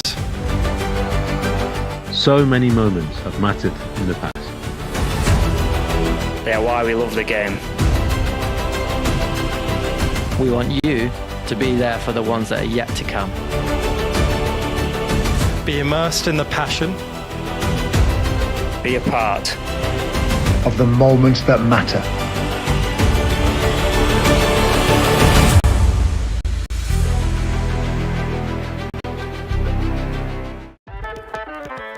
Oh, big shot.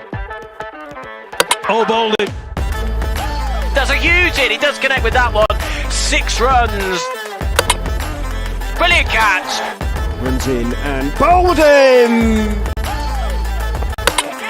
Bowled. This one just keeps a little bit low. A happy Callum Parkinson.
left armour coming round the wicket, and so it's the end of the first over of the power play as well. 2 for no loss, Leicestershire, slow start.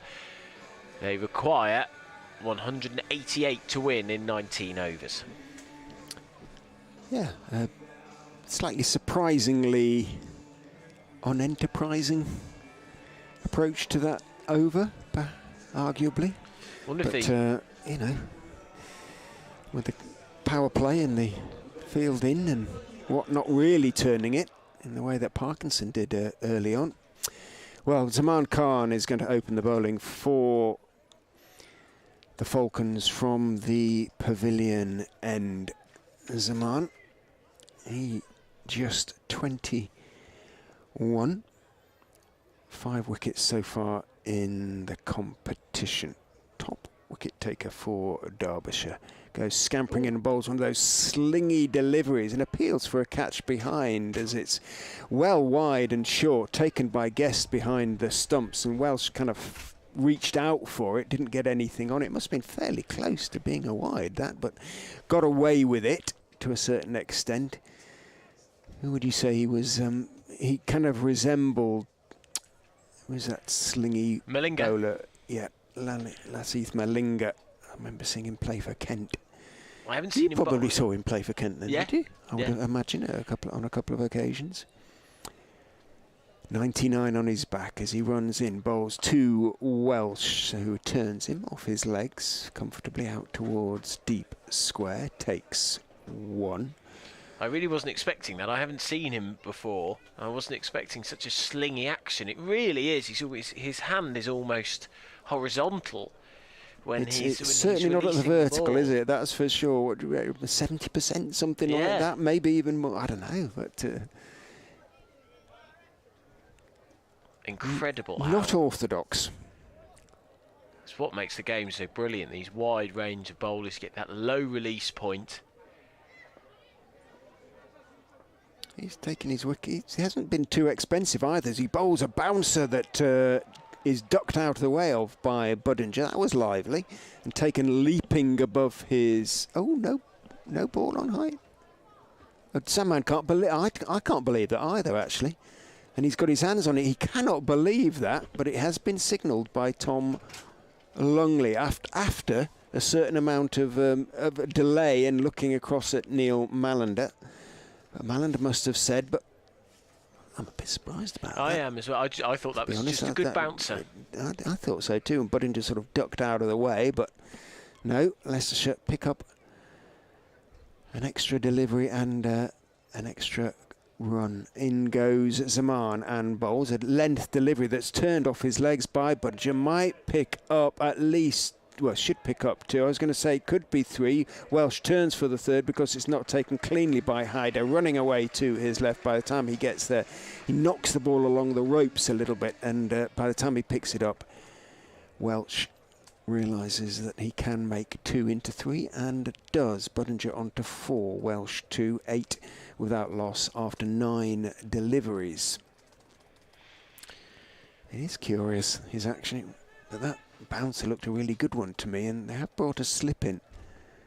Derbyshire, Duploy has set a slip as in he goes and bowls outside off stump to Nick Welsh, who wristily turns it away from outside off stump out towards mid on, and that fact Hyder's down there, so that must be Dahl out there. It is.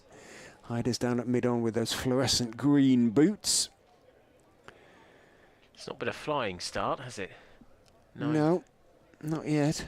Never lost a wicket. Indeed. Zaman in again to Budinger. Full York goes straight through him and between the batsman, who'd backed away slightly, and the stumps, and is stopped by Guest. Zaman, big howl of frustration and a smile as he walks back to his mark. That was just basically a little bit too quick for Sol Budinger, I suspect.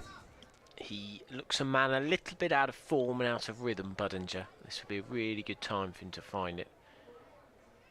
Zaman to finish his over is in. Yorker driven, but he's picked out the man at cover, who inevitably, of course, it's Madsen who's out there. Makes the stop, ball. So 7 from the over with the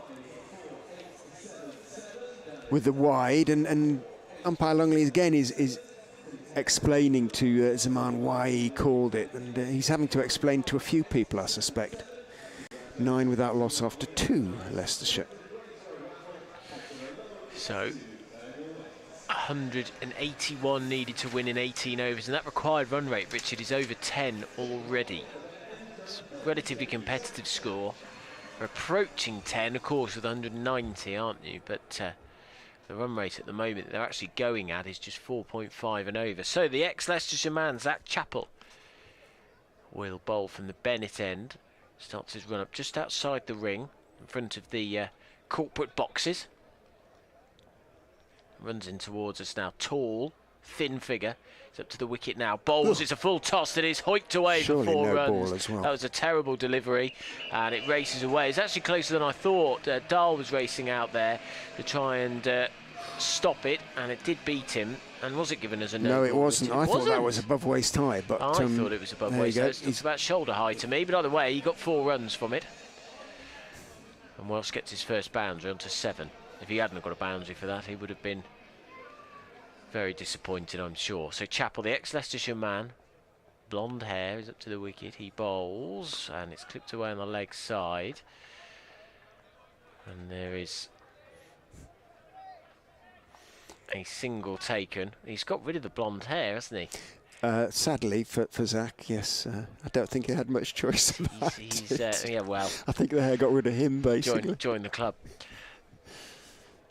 He's on the far side of the field. Sports quite a natty little goatee beard there, from which you know he's still blonde. He's just sending one of the fielders that he's got out in the power play round to deep square leg. As he comes in towards us now, he's up to the wicket, he bowls, and this is hoiked down the ground. It's going to be caught. Didn't time that at all, Budinger, and that was the shot of a man who is really struggling. That just means that he scored 35 runs in 4 innings. It's almost deathly silence meets that at Grace Road. It hit, just didn't get his timing, was hitting across the line against the angle, and he goes 14 for 1, Budinger for 4. Yeah, awful shot really, and he turned away well before it landed most comfortably in the hands of Leos Deploy at mid-on. Derbyshire have their early breakthrough, but as you've been saying, Adam, Budinger is struggling for a little bit of form, so you know, if he wasn't going to find it in this innings, probably as well that he didn't hang around for, you know, occupy too many overs of the power play. Man who is in form comes to the wicket now in Rishi Patel. An awful lot depends on him. It's interesting that they brought him in for 3. Paul Nixon saying after the game, didn't he, that they wanted him to, they wanted someone to take up more balls because Aaron Lilly had been coming in at number 3. They had this sort of very aggressive first 3 batters.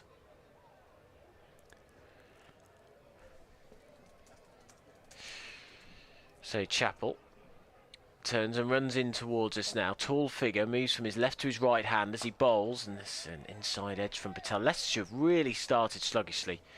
14 for 1, 2.5 overs now. They're going at 5 and over. They need to increase rather rapidly, because they're just going to lose the momentum, and they're just going to lose. That run rate's going to get too big. It's what happened with Worcestershire, wasn't it? It got to 12, 13 and over, and they couldn't catch up. Chappell in bowls. This is cut straight to cover. There is no run. And there's only been 5 runs off this over. And let's not forget the first one was a terrible delivery that was up around shoulder height, dispatched by Welsh. And since then there have been just a single to Welsh. Leicestershire lost their first 3, as did Derbyshire. They need to find some quick runs to the Foxes.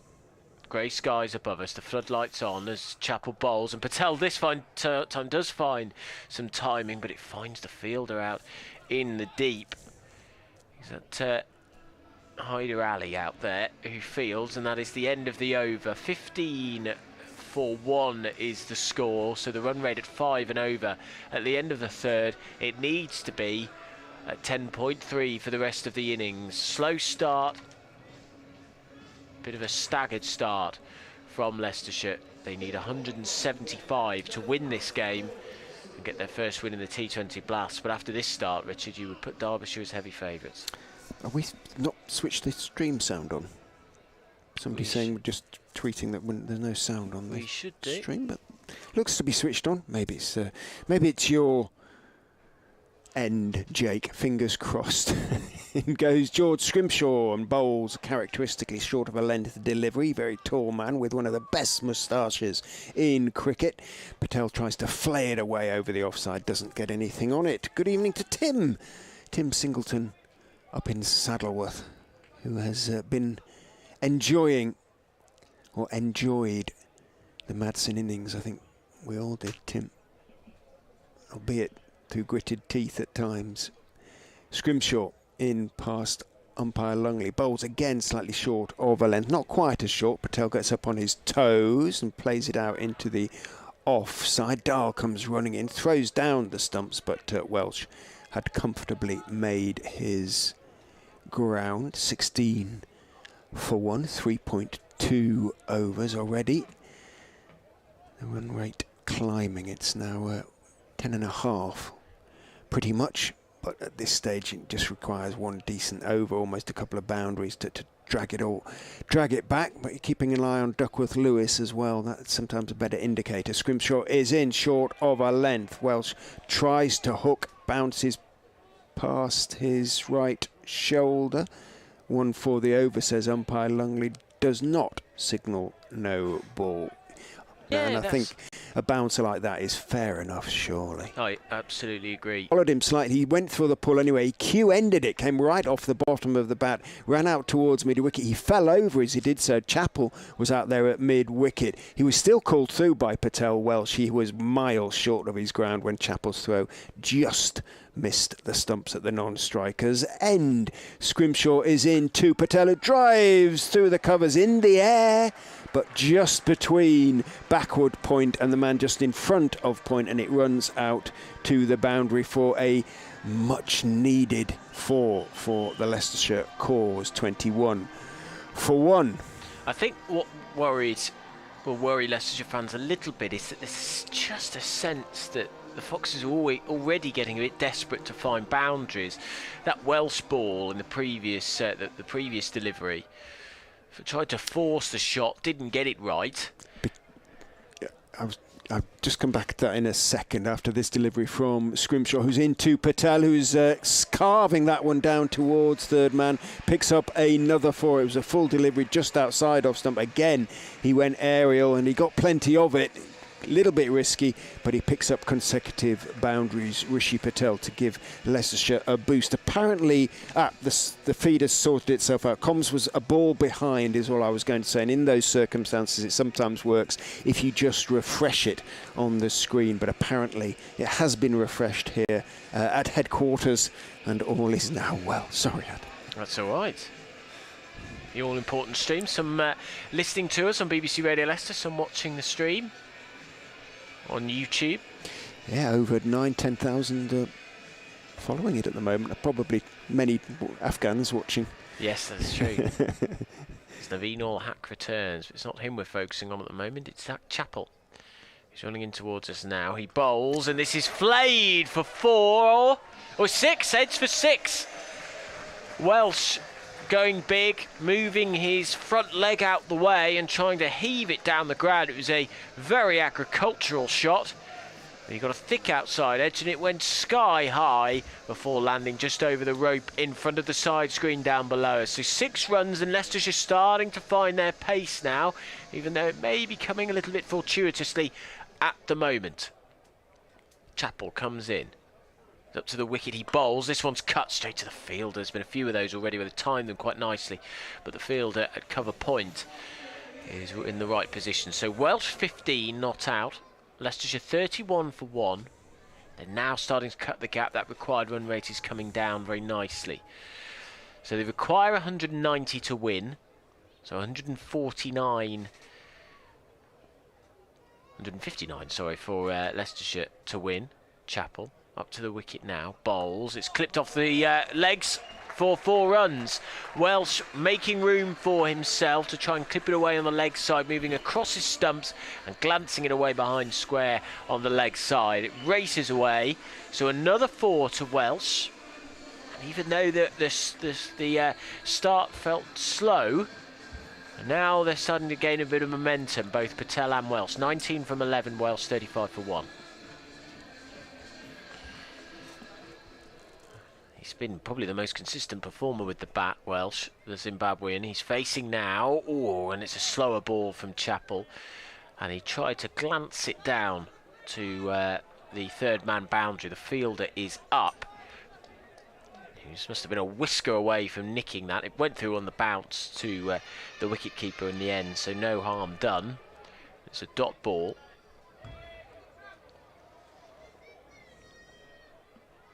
As Chappell turns. Ball moves from his left hand to his right hand. This time he does attempt the late cut. They scamper through for the quick single as it's played to short third man. We'll have 1 ball left in this, the 5th over, so 1 over left in the power play.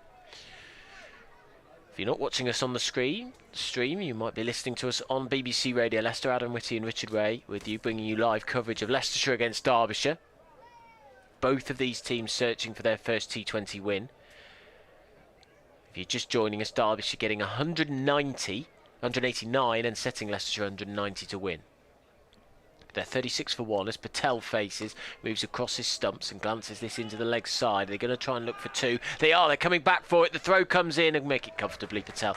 Well run in the end. It just needed a decisive call because they were going to take on the arm of the fielder out at deep mid-wicket, and they decided to take it on. So end of the over. Not a bad one from a Leicestershire perspective. 13 off it, Richard. Is that right? Yeah, correct. So that's the kind of over that Leicestershire needed.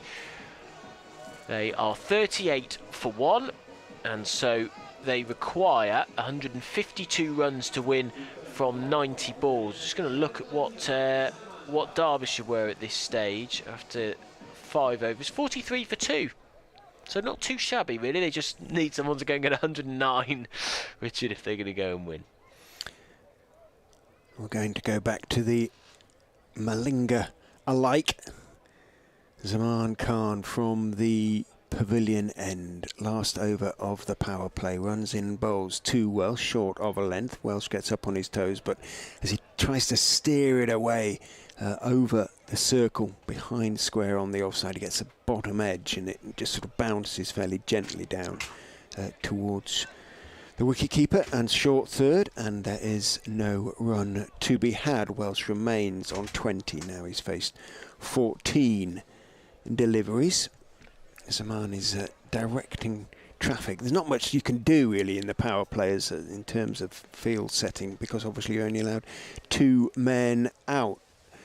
Zaman into Welsh, who steps right across and pulls him off the stumps down towards one of those 2 men out, who's at deep backward square.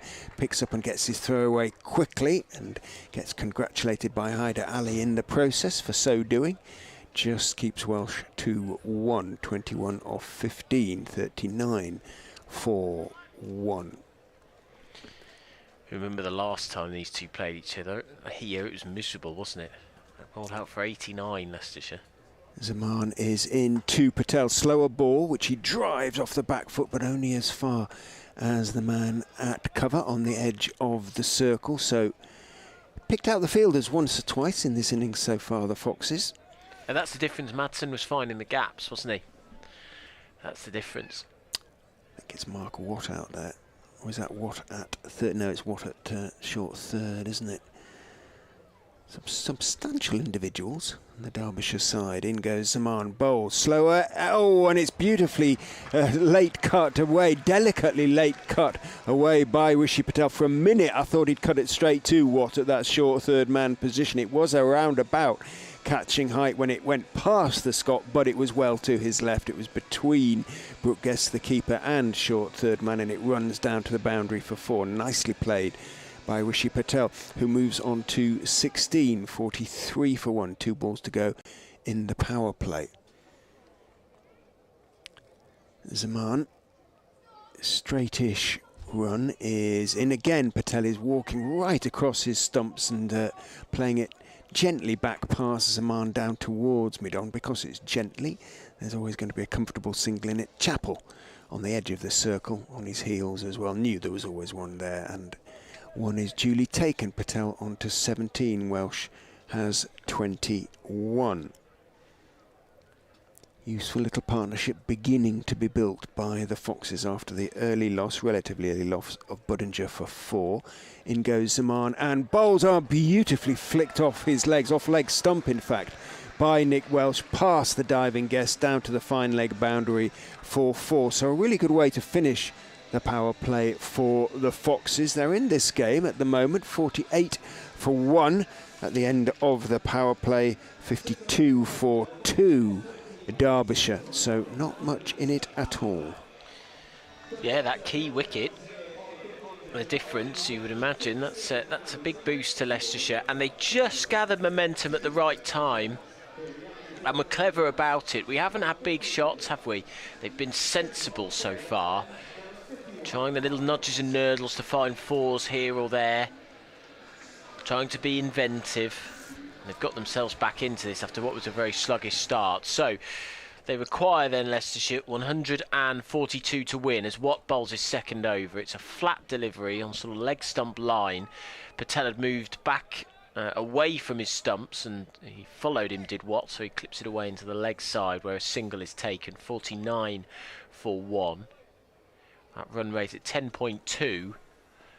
But I think most importantly, it hasn't been rising as Watt comes in and it's cut by Welsh. So there's going to be a chase on for the fielder at deep cover and he loses the chase. 4 runs out to point. Perfectly timed. You possibly heard the crunch of the bat on our effects microphone. And Welsh races on and the 50 is up for Leicestershire. 53 for 1. It's taken them 6.2 overs to get there. Got a good game on our hands as Watt comes in, bowls, back goes Welsh to a straight delivery on a middle stump line. Been struck actually, Richard, by the fact that we haven't seen much coming down the pitch, have we? We haven't seen many slogs so far. We haven't seen things like sweeps. No, they've moved around, haven't they? They've stepped across to Zaman in particular, but they've used the pace nicely. Watt bowls about 2 feet short of his crease. Just tries to keep him out, but totally by surprise. I've seen him do that a few times. It's a clever little suggestion. He literally probably bowls on the grass, doesn't he, rather than the pitch. He doesn't reach the umpire sometimes. And Patel was equal to it and clips it away into the leg side, gets 2 more. So Patel on to 20, 56 for 1, 134 to win of 80 deliveries. Patel surveys the scene, so the fielder's out at the moment. We've got a deep backward square leg, deep mid-wicket as Watt comes in, bowls, and it's clipped away on the leg side once again. They'll try for 2 as it split the 2 fielders in the deep, but it's close enough to one of them. I think that's Khan down the ground who fields, chucks it in, so it's just a single. Is it Khan who's got the fluorescent green boots? Hyder's got the green boots on. Goodness me, that's a fashion crime.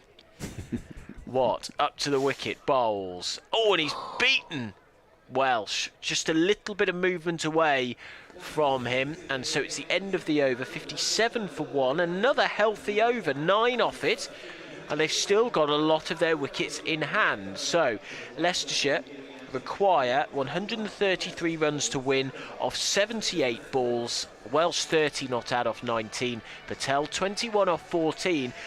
And so far, you know, Patel got, 42 against Worcestershire, top scoring. Welsh with 37. The decision to move Patel up to number 3 has worked so far. Lewis Rees, left armour, is going to have an over from the pavilion end. Standing up to the stumps is Guest. He really does take the pace off that one. Very gentle delivery on off stump, just pushed out towards his captain, Leos Deploy, who's down at long off. Patel takes his single, moves on to 22 off 15. Lost the first wicket when the score was just 14, the Foxes, but say these two are approaching a 50 partnership already.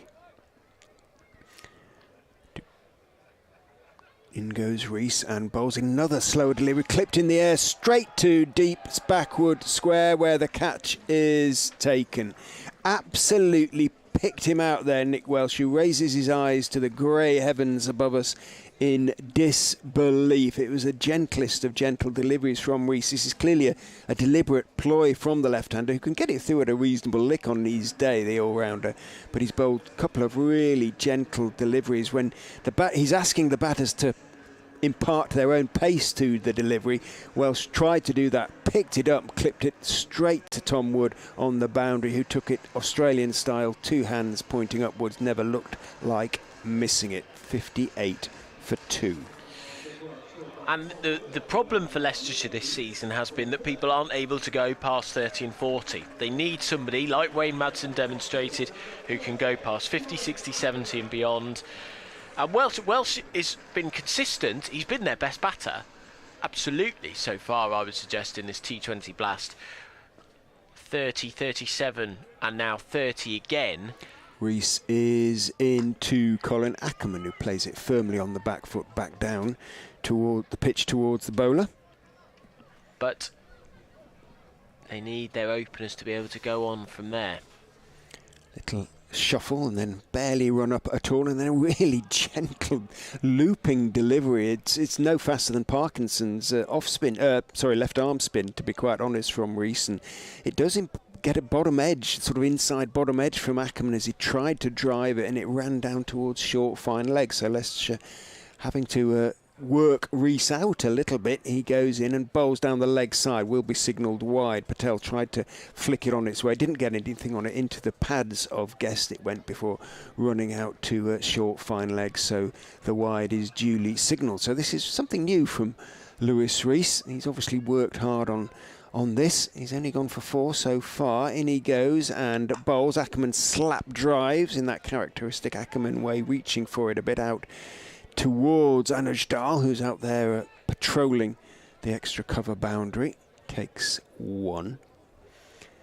And as ever, the wicket slows the scoring rate. Rees, just a couple of steps, is in, and he bowls a gentle full toss outside off stump, but all Patel can do is drive it out to deploy at long off, and then he smacks his thigh in irritation, Rishi Patel, because it's the end of Lewis Rees's first over, and a pretty decent one. He picked up a wicket, conceded only 6 runs, and Leicestershire, after 8 overs, are 63 for 2. And at this same point, Derbyshire 76 for 2. Leicestershire need 127 to win this game. Got 72 balls in which to do it. And Watt's going to bowl. I thought he was going to do it again. I thought he was going to bowl well before his crease. There's the. It's deploy. It's not Watt. It was deploy. Sorry, it was. They've. I was reading it off the scoreboard, but they have changed it. So Leicester's deploy will bowl his first delivery. Down the pitch comes Patel, and will he get 4 for this? He will. There's the placement we were talking about, just inside of the fielder at short cover and just outside of the fielder at long off, and it raced away at a sort of straight cover and raced away. So Patel finding the gap. He's on to 27. He has looked fluid. He's looked like he's carried over his batting form from Worcestershire. Deploy.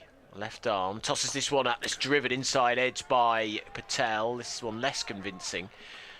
And Deploy fields off his own bowling. There is no run. So the required run rate 10.5 and over. Leicestershire going at 8. That's healthy enough. You just got to try and stop it getting away from you. Deploy bowls. Down the pitch comes Patel. He's hit on the pad and he slapped his outer thigh then, Patel, because he thought he had an opportunity to get that away, but I think Deploy outfoxed him slightly, just dragging his length down a bit as Patel came charging up the pitch. He's in once again from the Bennett end. Tosses this one up. It's driven uppishly at cover. Bounced a few feet in front of him. No wonder he's cross now, because that was a full toss. It was an absolute pie. It was an absolute pie. First 4 balls going for 4 runs. This innings in danger of stagnating. And Patel getting frustrated. He stands ready to face. Deploy. Patel tossed up. This one another pie. Hit for 6. That's a massive hit, and it deserved to be. It bashes into one of the corrugated iron sheds in front. of the scoreboard to our left-hand side. It's gone on top of those black nets. You can see it. You see it on the cage. Now they're going to have to try and knock it off if they possibly can. What's the tip whenever you're in the nets? You've got to try and get somebody else who's batting. That's generally it, isn't it? Somebody else who's batting jumps and flicks it with a vertical bat. So maybe good effort. They're throwing Nice a ball. one. They're throwing a ball that was inside the net at it, and he's knocked it off. It's brilliant work. Fine work. Deploy, I think they know that there's something in the pitch for the spinner. He doesn't bowl normally, Leos Deploy, as you can sort of tell. He didn't landed either of the last two. He's up to the wicket now. He bowls. This one's down the leg side. It's hit high up in the air. This could be a catch. Big moment, this. Oh, it's dropped. That's a shocker from the man out of deep square leg. It was a dolly from Itzaman Khan, who was racing in, taking it to sort of chest height, and it just fell right out of his hands. Patel able to come through for a second. 35 he's on, 75 for 2 is the score. And that would have been a big moment if he'd taken it. Leicestershire survived there. It was a big moment. End of the 9th over, and they're 75 for 2. They require 115 to win on 66 balls. There was another sort of rank, horrible delivery, and somehow top-edged it. And having got there, he had to run in a bit. He should certainly have held it. And it would have also 2 more to the Leicestershire cause. So Patel has a chance to go past the 30s. Scrimshaw is in 2 Ackerman bowls on off stump. Ackerman on drives, and that's going to be 4. Beautiful shot from Colin Ackerman.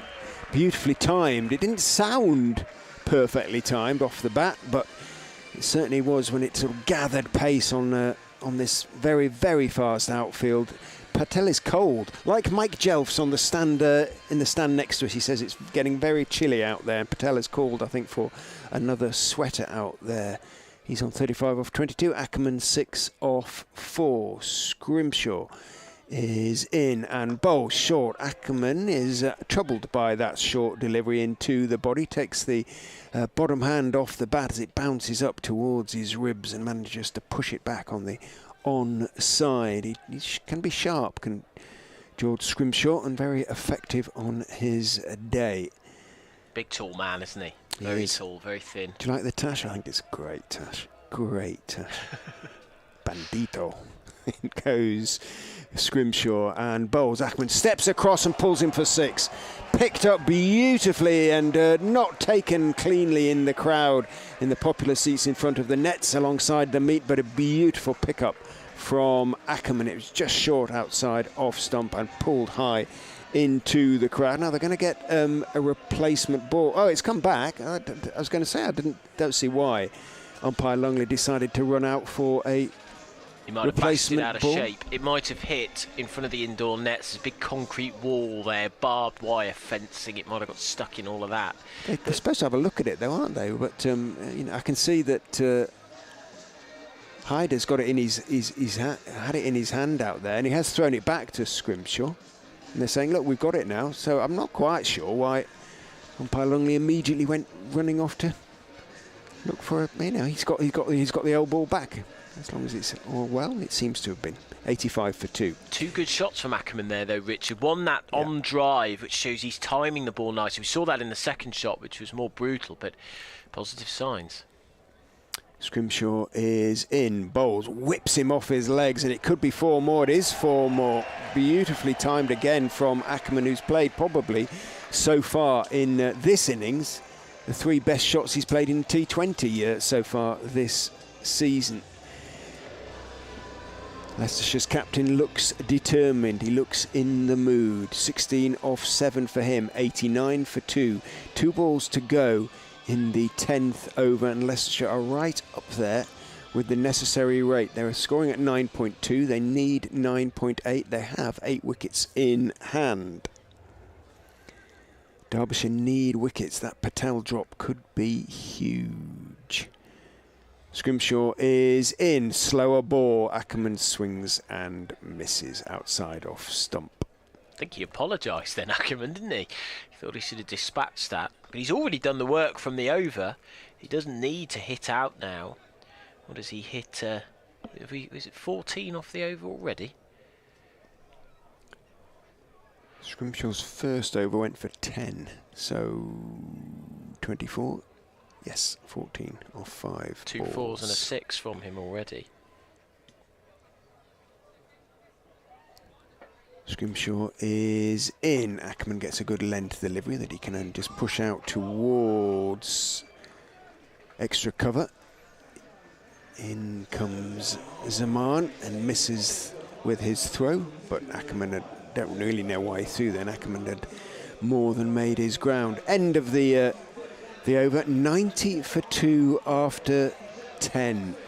Leicestershire probably with 8 wickets in hand, and whisper it, Fox's supporters might just be considered favourites here. I would say he might be right there. What, Derbyshire were 96 for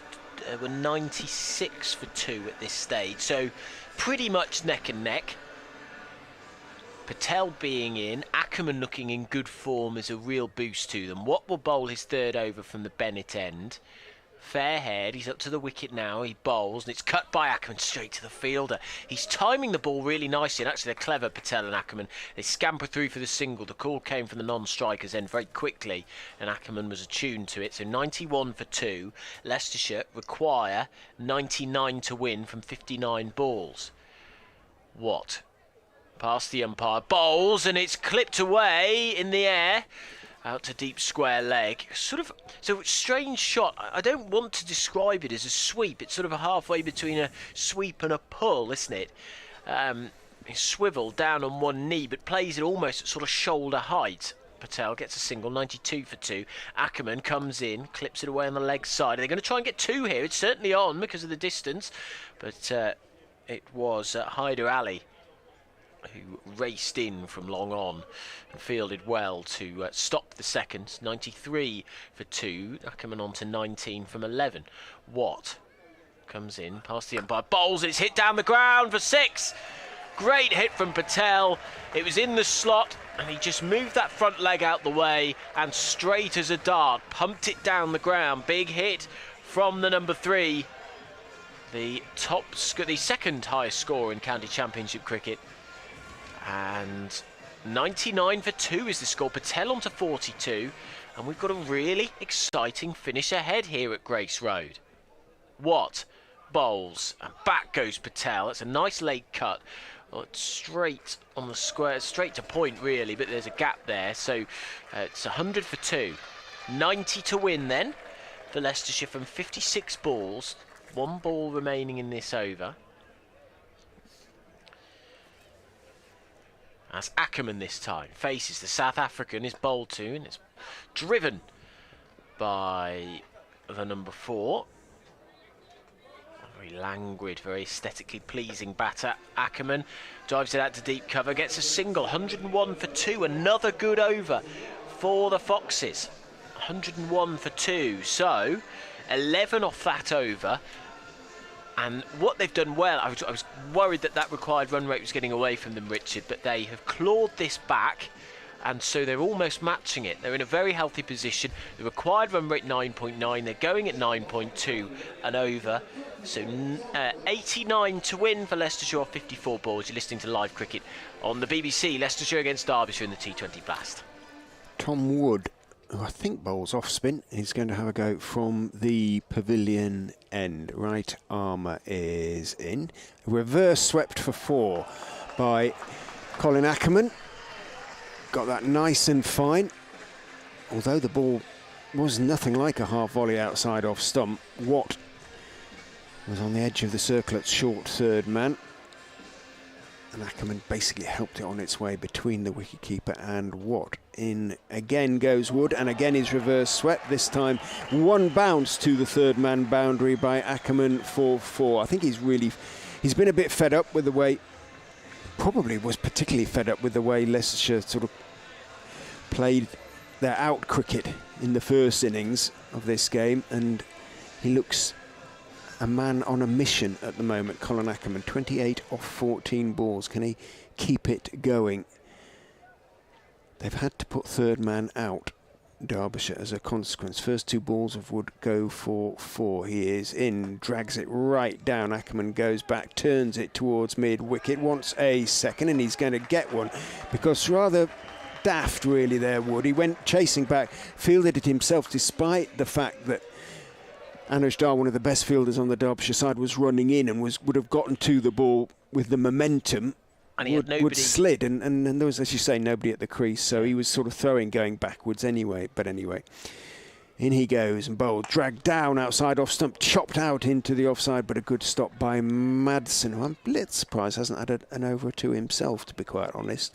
Means it is just 1 to Ackerman, 31 off 16 for Leicestershire's captain. Remember, it was a roundabout now where Derbyshire lost their 3 quick wickets, which really did put something of a break on them. Outside off stump, Patel down on one knee, elegantly, rather steering it away backward of point. There is the fielder out there running in from the cover boundary, so it is just a single to Rishi Patel. Remember, horribly dropped by Zaman on 33. He's on 44 now, but it's Ackerman who has really picked up the initiative for the Foxes. Dragged down again by Tom Wood, turned out to deep mid-wicket. Dahl comes in and fields 1 is taken. So 13 off that Wood over. Leicestershire right up there at the moment. After 12 overs, they're 114 for 2. After 12 overs, Derbyshire were 117, but for 3. So this is all getting rather exciting. I think either way, we're in for an interesting finish. At this stage, then, Derbyshire, after 12 overs, were 117 for 3. So neck and neck. But they will think, because of that extra wicket that they've got, because they've got 2 batters in, Ackerman on 32, Patel on 44, that they've got a good chance here. And they've batted so much better than the other 3 games already. 76 needed then from 48 balls to win their first game in the T20 Blast.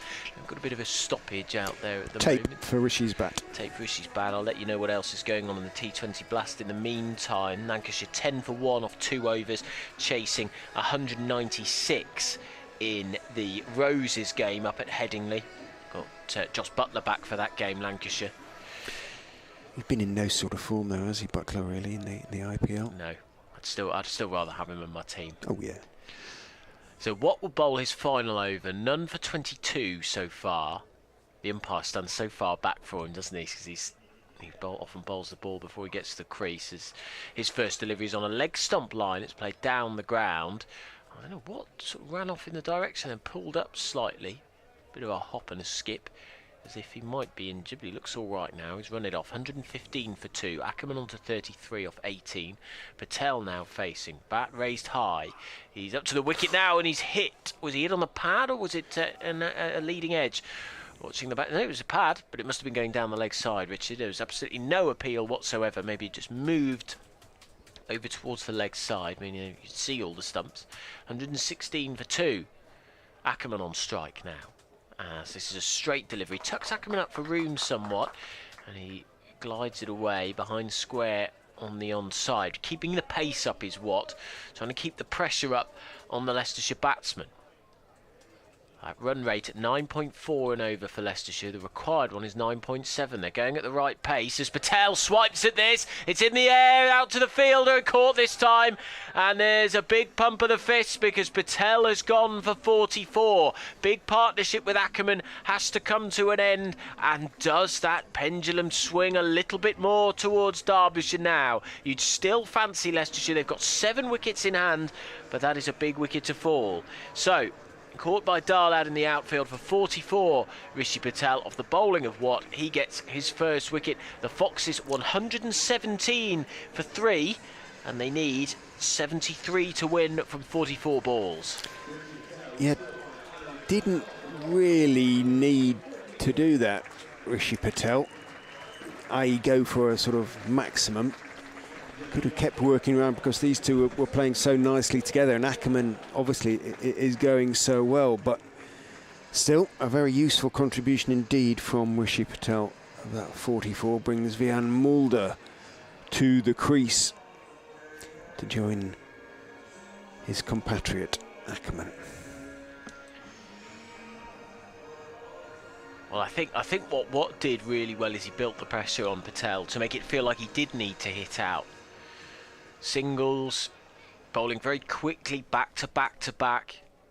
Didn't have His any last time. over though, and he's the only real spinner that Derbyshire have got, to be honest, full-time spinner. As he comes in now, bowls to Mulder, who's back and cuts to deep point, and there's a single. He's off the mark, Mulder. No, I don't think he's really turned it. Nothing like sort of Parkinson or Ahmed did, really.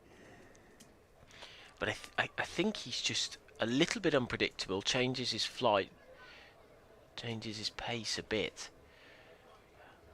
So he runs up, not sure whether Watt himself stopped the run up there, or it was Ackerman, who's 34 not out. Ackerman goes back, cuts, nearly beats the infielder, who... that was good work by Zach. It was Zach, yes. He was down quite quickly there. It was. So that is the end of the over. I'm just trying to think, they did scamper through for a single, so 119 for 3. The run scoring has stopped a little bit, so what is it, 5 off the over there, Richard? 5, yeah. 5. So 119 for 3 is the score. The run rate, the required run rate up above 10, but nothing that Leicestershire can't manage. They require 71 from 42 balls to win this game. I think it's going to go down to the wire. Either way, it's probably all about the wickets that Leicestershire lose at this point. If they can keep hold of their batters, if Mulder stays in, gets 30 or 40, Leicestershire will win this game. This could be interesting. Rees rather got away with it in his first over, just went for 6 with those really gentle dobbers, really, just outside off stump. But now he's bowling to Ackerman. Drops a little bit shorter. Ackerman on the back foot can only push it back down the wicket to the Derbyshire all-rounder Lewis Rees.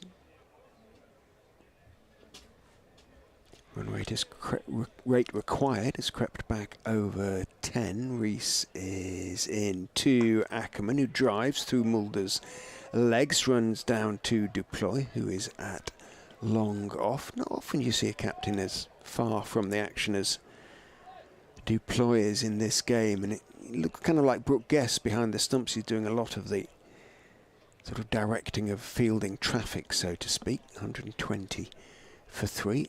70 now needed. Rees is in to Mulder on his legs, turned round the corner, not fielded cleanly, so Derbyshire now giving away an unnecessary extra run there, down at fine leg. Not quite sure, is that Scrimshaw there? Got down, he's a long way to get down, and rather bunted it along off his knee as he formed the long barrier. So Mulder picks up a couple instead of 1. Rees is in, there's the full toss, it is whacked back, bounces down into the ground just before Lewis Rees, but grunt of frustration from Adam indicates that it was another horrible pie from Lewis Rees that Mulder could not put away. Is slapped back down into the ground just in front of Rees, who managed to make the stop. He's in again to Mulder. Another full toss. This is whacked straight back past him, and it goes for 4.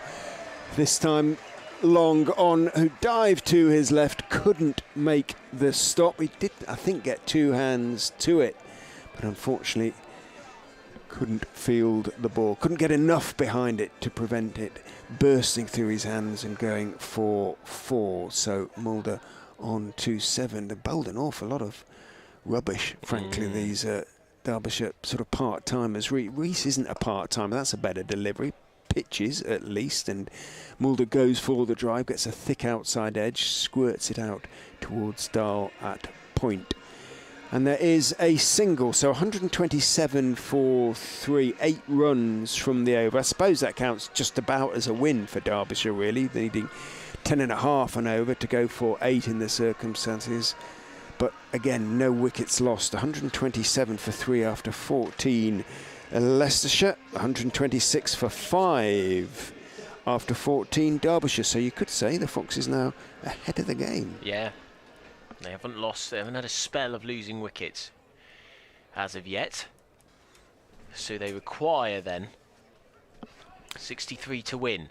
Zach Chappell will bowl his 3rd over from the Bennett end. He's running in, pace bowler, and it's driven for Patel. Beautifully late cut for 4 runs behind square.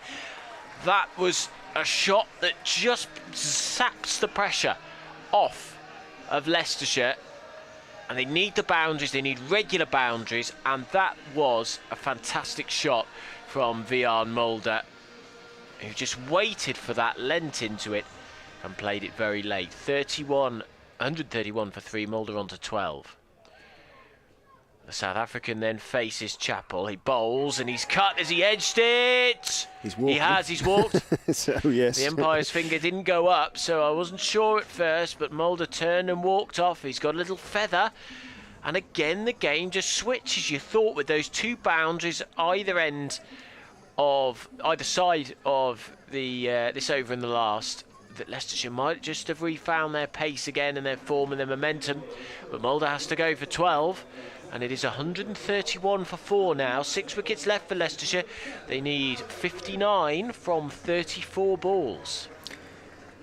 I need Lilly to give Ackerman a little bit of support here. In these circumstances, he can be a finisher, Lilly. But Ackerman is going so well that he's got time, to push one or two, just to accustom himself to the lights out there. And with Lilly, once he's done that, the runs will come. This is fascinating stuff on BBC Radio Leicester. I think we're going to go down to the wire here. Leicestershire chasing 190 to win. Both of these teams desperate for their first win of the competition. If Leicestershire lose this, they will have lost their first 4 matches. They should actually win it from here. They should win it from here. 59 from 34. Chappell, big tall man, bald-headed, runs in, bowls, and Lilly does just play the safe option. Times it nicely behind square, down to fine leg. He takes a single, and there is just 1 run added to the total. So he's off the mark. Ackerman, 36 of 22. You'd think he holds the key, the Leicestershire captain. Feels that way, doesn't it? And he's batted brilliantly. Timed some wonderful shots. We've seen some sublime sort of textbook on drives, some big pulls for 6. Can he win it? Chappell to Ackerman, driven into the ground, and so he'll only pick up a single out to cover where it is collected. So 133 for 4. The run rate required is 10.7. It's around 9.1. Just can't let it get away from them even further. It's a very dark evening. Heavy grey cloud. Been over the city most of the day, hasn't it? That's Chappell. Runs in, bowls. Lilly tries to make room for himself, and it's spilt by the wicketkeeper. It's going to race down towards the third-man boundary. A very fine third-man boundary. Is it just a single? Just a single by, but again. Yeah, poor fielding from the wicketkeeper. They got away with that, didn't they? Well, he was sort of getting into the position to catch it and throw it at the stumps in case Ackerman was out of his ground, which he was a bit, but he would have got back in. But first job, catch it. His eyes were lifted to their heavens immediately. Chappell then. 1 ball left in the over. He's up to the wicket, and Ackerman clips it away on the leg side. They're just going to go for 1 here. They're going to try 2. No, that'd be too risky to go for the second, and so that is the end of the over. 135 for 4. 5 overs to go in this game for Leicestershire. They've got 30 balls and they need 55 runs to win, and they need to do it at 11 runs and over. Ackerman 38 not out of 24. Lilly 1 off 2. Let's have a look at where Derbyshire were at this point. They had lost they'd lost that flurry of wickets by this point.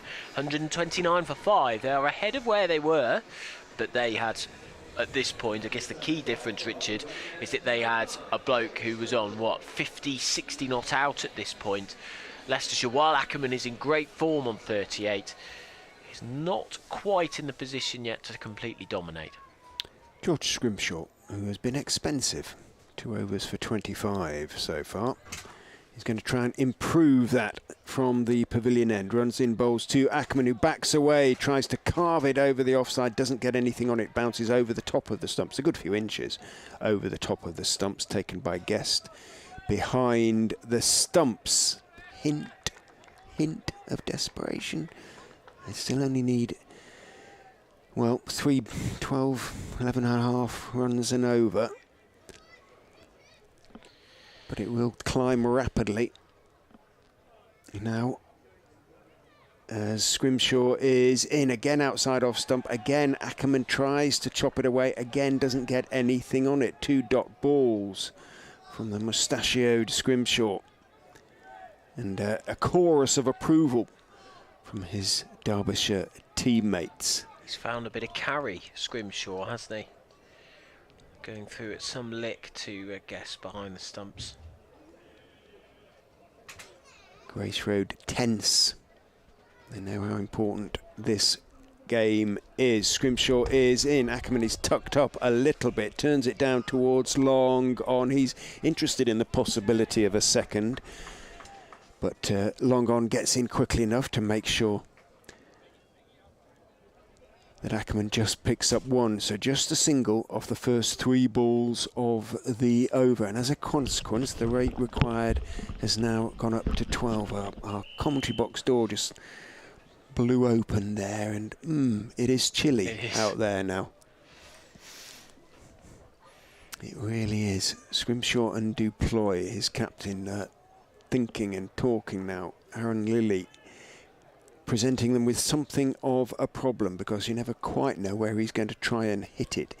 Odds are, against Scrimshaw, he'll either step right across or back a long way away, but I don't think he'll stand still in the crease. No obvious changes to the field as a consequence. Third man, deep backward point, both out. Scrimshaw bowls the Yorker, and he does step away. Lilly carves it backward of point. Dahl out there at that backward point boundary, runs across to field, and it is 2 to Lilly. He moves on to 3, 138 for 4. It's been a very, very good over for Derbyshire. However, so far, just the 3 runs from the first 4 balls. Can Scrimshaw come out of it? Well, he brings long on up to mid-on the edge of the circle.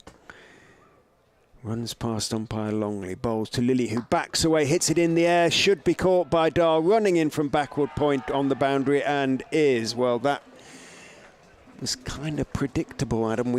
It's the way Lilly likes to, it's a place where he likes to hit the ball. We knew, as I said, he was going to back away or ride across and try and whip it in, but it was well bowled by Scrimshaw, and that really does constitute something of a setback for the Foxes. Just the 3 runs from the over, and now a wicket as well. 1 ball to go, though. And what Derbyshire have done very well over the past few overs is just build the pressure. I'm just looking at the scoring rate. The past 8 balls, no boundaries. It's last 9 balls, no boundaries. Since Mulder was dismissed, they haven't been able to get the ball to the boundary at all. Well, Ackerman, who started with spectacular flourish of boundaries, he's also struggled a little bit, or started to struggle a little bit. Well, Rehan Ahmed won't die wondering. He will go for it almost from the very start, if not the very start.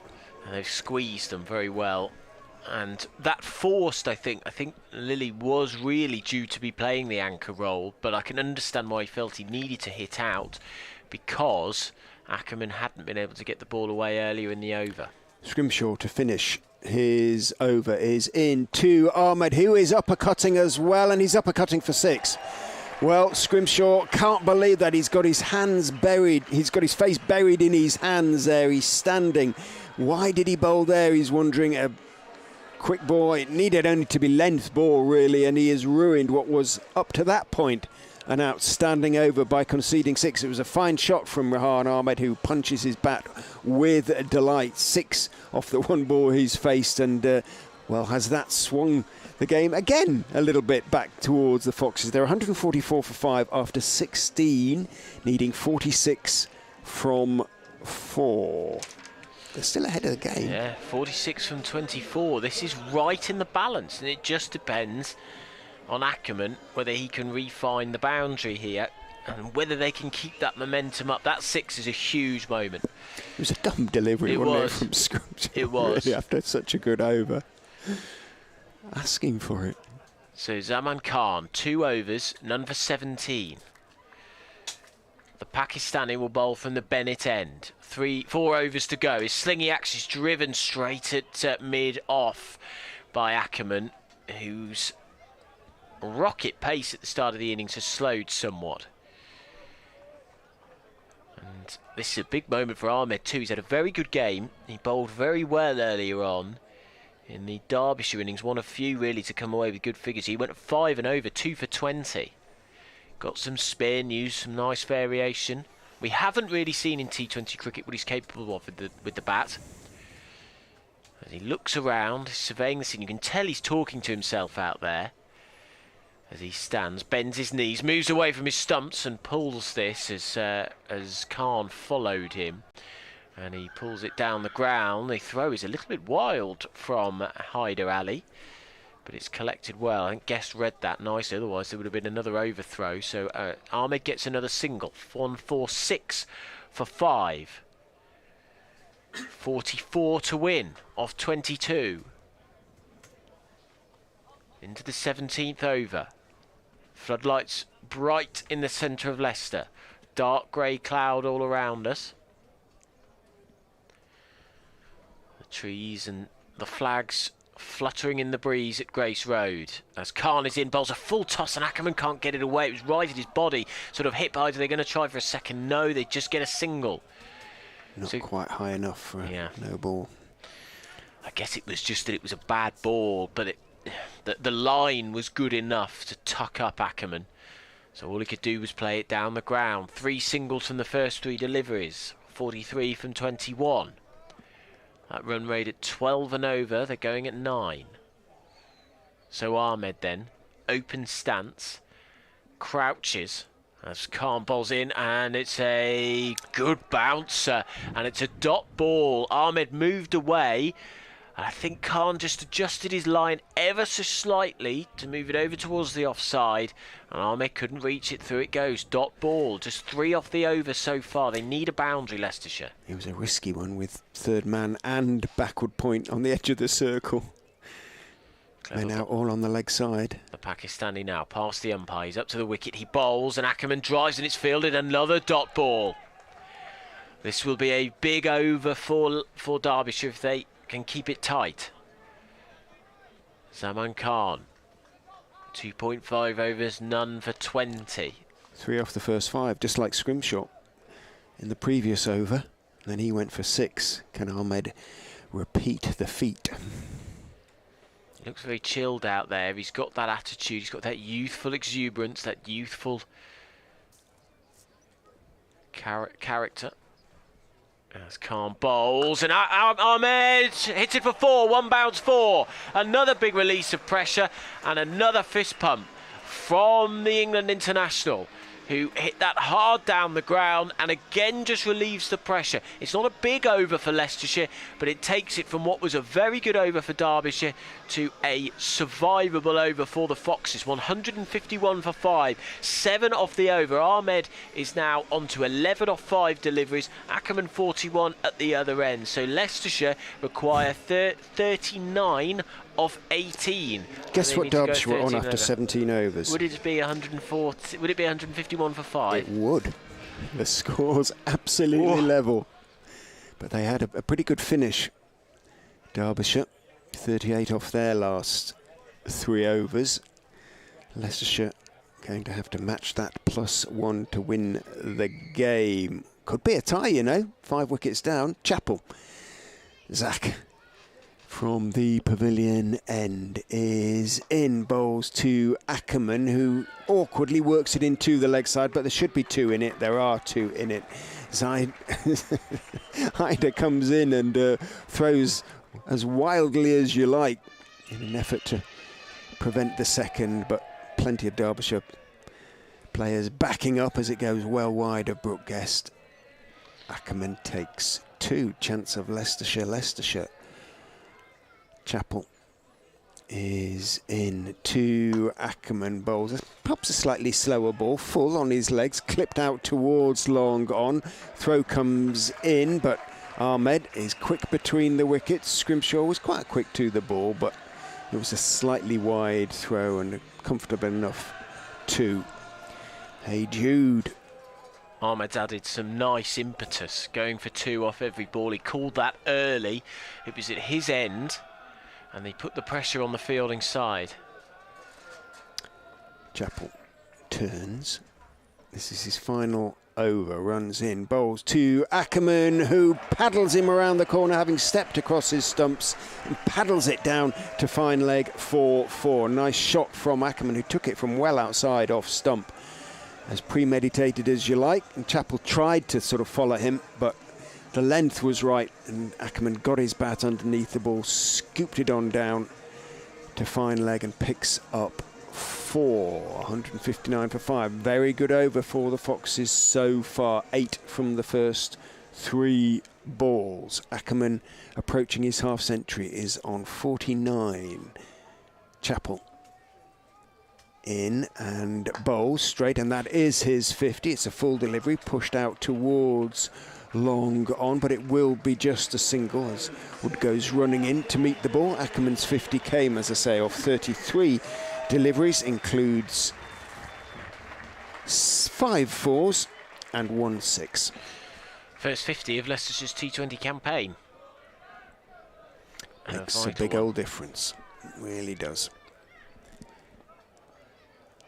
Ahmed on 11 off 6. Chappell is in to him. He steps right across his stumps, flicks it down to the long leg boundary, and that is 4 more. Again, he was probably a good foot, if not more, outside his off stump when he played that, but brilliantly played.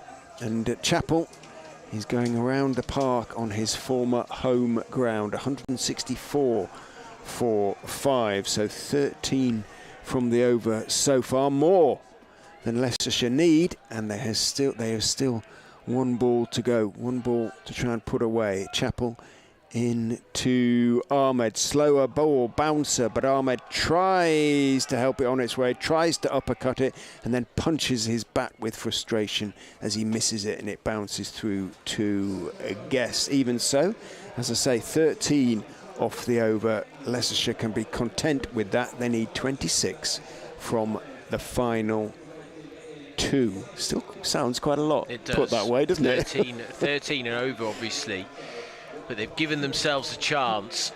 If Ahmed had connected with that, that would have made a big difference. But they have set themselves up well, and Ahmed has played very nicely since he's come in, added some brute force to the innings, and they've got Ackerman in.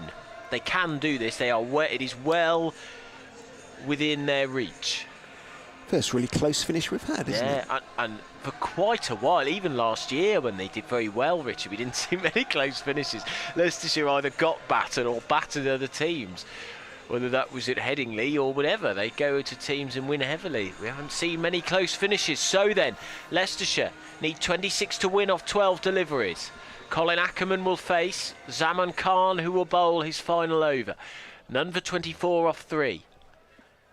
In he comes, he bowls, it's on leg stump, Ackerman clips it away. They're going to try and look for 2 here, and they're not going to get it. Ahmed turned very quickly, but there wasn't 2 in that. It was too close to Hyder Ali down at long on. He timed it very well. Got his throw away quickly. Stung Zaman's hands. Zaman with very slingy action, Malinga type. 25 bowler. to win off 11 deliveries. Ahmed on strike, the England international. Bringing Chappell up from long leg to short fine. They trying to tempt him into a scoop or something like that. In he comes, Khan, and Ahmed drives, it's up-ish. He'll just get a single. It never really got beyond a couple of feet off the ground. Had to be full, didn't it? Because all men out deep in front of the bat. I think he was still trying, wasn't he? I think he was trying to get a thick outside edge or play it late so it would go behind square on the offside. So there's a single. Ackerman back on strike. 24 to win off 10 deliveries. Live cricket on the BBC.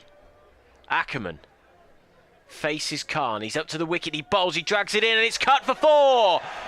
You saw the Derbyshire players leap up in the air because it was between the backward point and the short third man, and they thought it might go to hand, but Ackerman has carved it away for 4 runs. Big boundary for Leicestershire, and it is now 20 to win off 9. Poor ball with third man up on the edge of the circle, backward point on the edge of the circle. Short and wide outside off stump. That wasn't the plan, surely wasn't the plan with all the men out on the leg side. Just needs to bowl it straight and full, doesn't he, really? Yeah. Fine leg, deep square leg, deep mid-wicket. Khan is up to the wicket, he bowls and he tucks, that's it, what's more like it. He'll play it down the ground. Ahmed wants to turn and run, they're tempted, but that would be too risky, and they decide on just a single. So 7 off the over so far with 2 balls to go. 171 for 5. 8 balls to go. What price a tie? Fairly, not that long odds no, now. Not that long. 19 off 8. Up comes fine leg. They're trying to tempt him in. Chappell, the big man, is called up inside the ring. Ahmed faces as Khan bowls. It's hit high up in the air. I don't think he's got the distance on it. As he, the fielder runs in. Oh, it evades him. Is he going to go for 4? It is. Oh, should have stopped. Oh, that's a big moment. He took the gamble on trying to catch it. The fielder running round at long off. And it's still plugged in the ground. He missed it, and that's the danger, isn't it? That's why you often see fielders at this point in the innings playing it safe, because if you miss it or you drop it, it could go for 4, which might well be more costly. But Ahmed goes big and gets the boundary. 175 for 5. 1 ball left in the over, 15 to win for Leicestershire. Astonishing decision by Rees to go for the catch there. He had no real chance of getting there, and he could have saved 2 runs at the very least. Astonishing decision. Ahmed 20 off 9. 1 ball left in the over. 15 off 7 to win for Leicestershire. In comes Khan, bowls. Ahmed swipes at this. They're just going to get a single. It's to cover. And Ahmed will keep the strike at the start of the final over. So 14 to win, Richard. You're still shaking your head at that Rees decision, because that has handed it. Well, it's certainly really helped Leicestershire, you know, that's for sure. It's certainly helped them. 14 to win, 13 for the tie. No, surely not. Surely people not leaving the stand alongside us. Well, one assumes that they'll be finding somewhere to watch. They're going to have to hurry down the stairs, because it's going to be George Scrimshaw, who has quite a good record in final overs for Derbyshire. He's pulled off 1 or 2 extraordinary wins for them, but the Foxes, with Ahmed and Ackerman both going nicely, should be the favourites here. 13 for the tie of 6, 14 for the win. My money, Adam, is on Leicestershire, but it isn't on very confidently. I have absolutely no idea. I just think they're okay here. I think if they don't lose a wicket in this over, they will probably win. And if they get 2 early boundaries, maybe 2 boundaries in the first 3 deliveries. Scrimshaw, with his third man back and his long leg back and his mid on and mid off both up, runs in and bowls to Ahmed, who hits him straight for 4. Well, beautiful shot from Rahan Ahmed, who just opened his body and thumped it in the air straight back past George Scrimshaw, between those 2 men up. Wrong choice of delivery from Scrimshaw. He's made that decision a couple of times and called it wrong, and Fox is now very much the favourites. 10 needed off 5 to win the game. Yeah, that's a big blow. They needed an early boundary, Leicestershire, and they've got it. What an innings from Rahan Ahmed. He's got to carry it on, though. He's only done a bit of the job. Scrimshaw is in to him. Short outside off stump, cut up into the air. It's going to drop short of Anuj Dal, and Ahmed is going to pick up 2 as a consequence. 8 off 4 for the Foxes to win the game. They should win it from here. And the crowd really are involved now. They know what a difference this could make to Leicestershire's season. 3 defeats in the first 3 games for the Foxes. Same for Derbyshire. And the winner of this game will feel they've finally got a little bit of momentum in the competition. The loser will feel that they almost certainly now will not qualify for the knockout stages. Leicestershire supporters sound confident to me.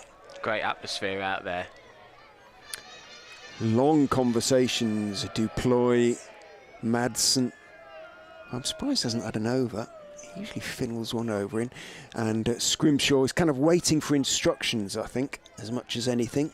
Well, they brought third man in to the edge of the circle and sent mid-on back to long on. There's also a deep mid wicket, so likelihood is this is going to be full. Well, Dahl is still out there in the dark almost, at sort of wide third man. Mark Watt is on the edge of the circle at a conventional third man. In goes Scrimshaw, is whipped away by Rehan Ahmed, but only as far as deep backward square, so it is just 7 off 3, 6 off 3 for the tie. Now, at first it is wickets, but thereafter, is there anything else, or is it then just the tie? The rules have changed so often. I think it's then just the tie. I think it's obviously runs. And if the runs are level, then it's wickets. And if the wickets are level, I think that's it. But you never quite know where the rules change. Scrimshaw is in to Ackerman, who is fending it off his body, having stepped across, and it will be just 1 again. In comes Hyder Ali from deep mid wicket. So suddenly it's 6 to win off 2. Has it swung back towards the Falcons? Oh, well, I'd say it probably has. It's a boundary, isn't it? This all hinges really on one boundary. It's 1 hit. It's within 1 hit now for Leicestershire. That was a sort of quite a restrained shot from Ackerman in the circumstances, wasn't it? He might have tried to pull it. Scrimshaw tosses the ball hand to hand. Can Rehan Ahmed, who has really shone brightly since coming into the Leicestershire side, can he make his mark again? He waits, bat raised. Scrimshaw is in to him. He steps across, bounces over the stumps. Ackerman runs through. It is a bye, but it is just a bye. Suddenly, Leicestershire, to win, need 5 off the last ball. So 6, essentially, they've got to clear the ropes to win the game. Can they get a 4 to tie the game? So, yes, 4 to tie, 6 will win it. That's it. Springsteen, I can tell you about Springsteen's tweet. I was wondering who Scrimshaw looked like. It is Officer Crabtree from Hello Hello, isn't it? Sorry, Richard, I don't want to say it's before my time. Springsteen and I are both very old. Yeah, that will be familiar to a lot of people.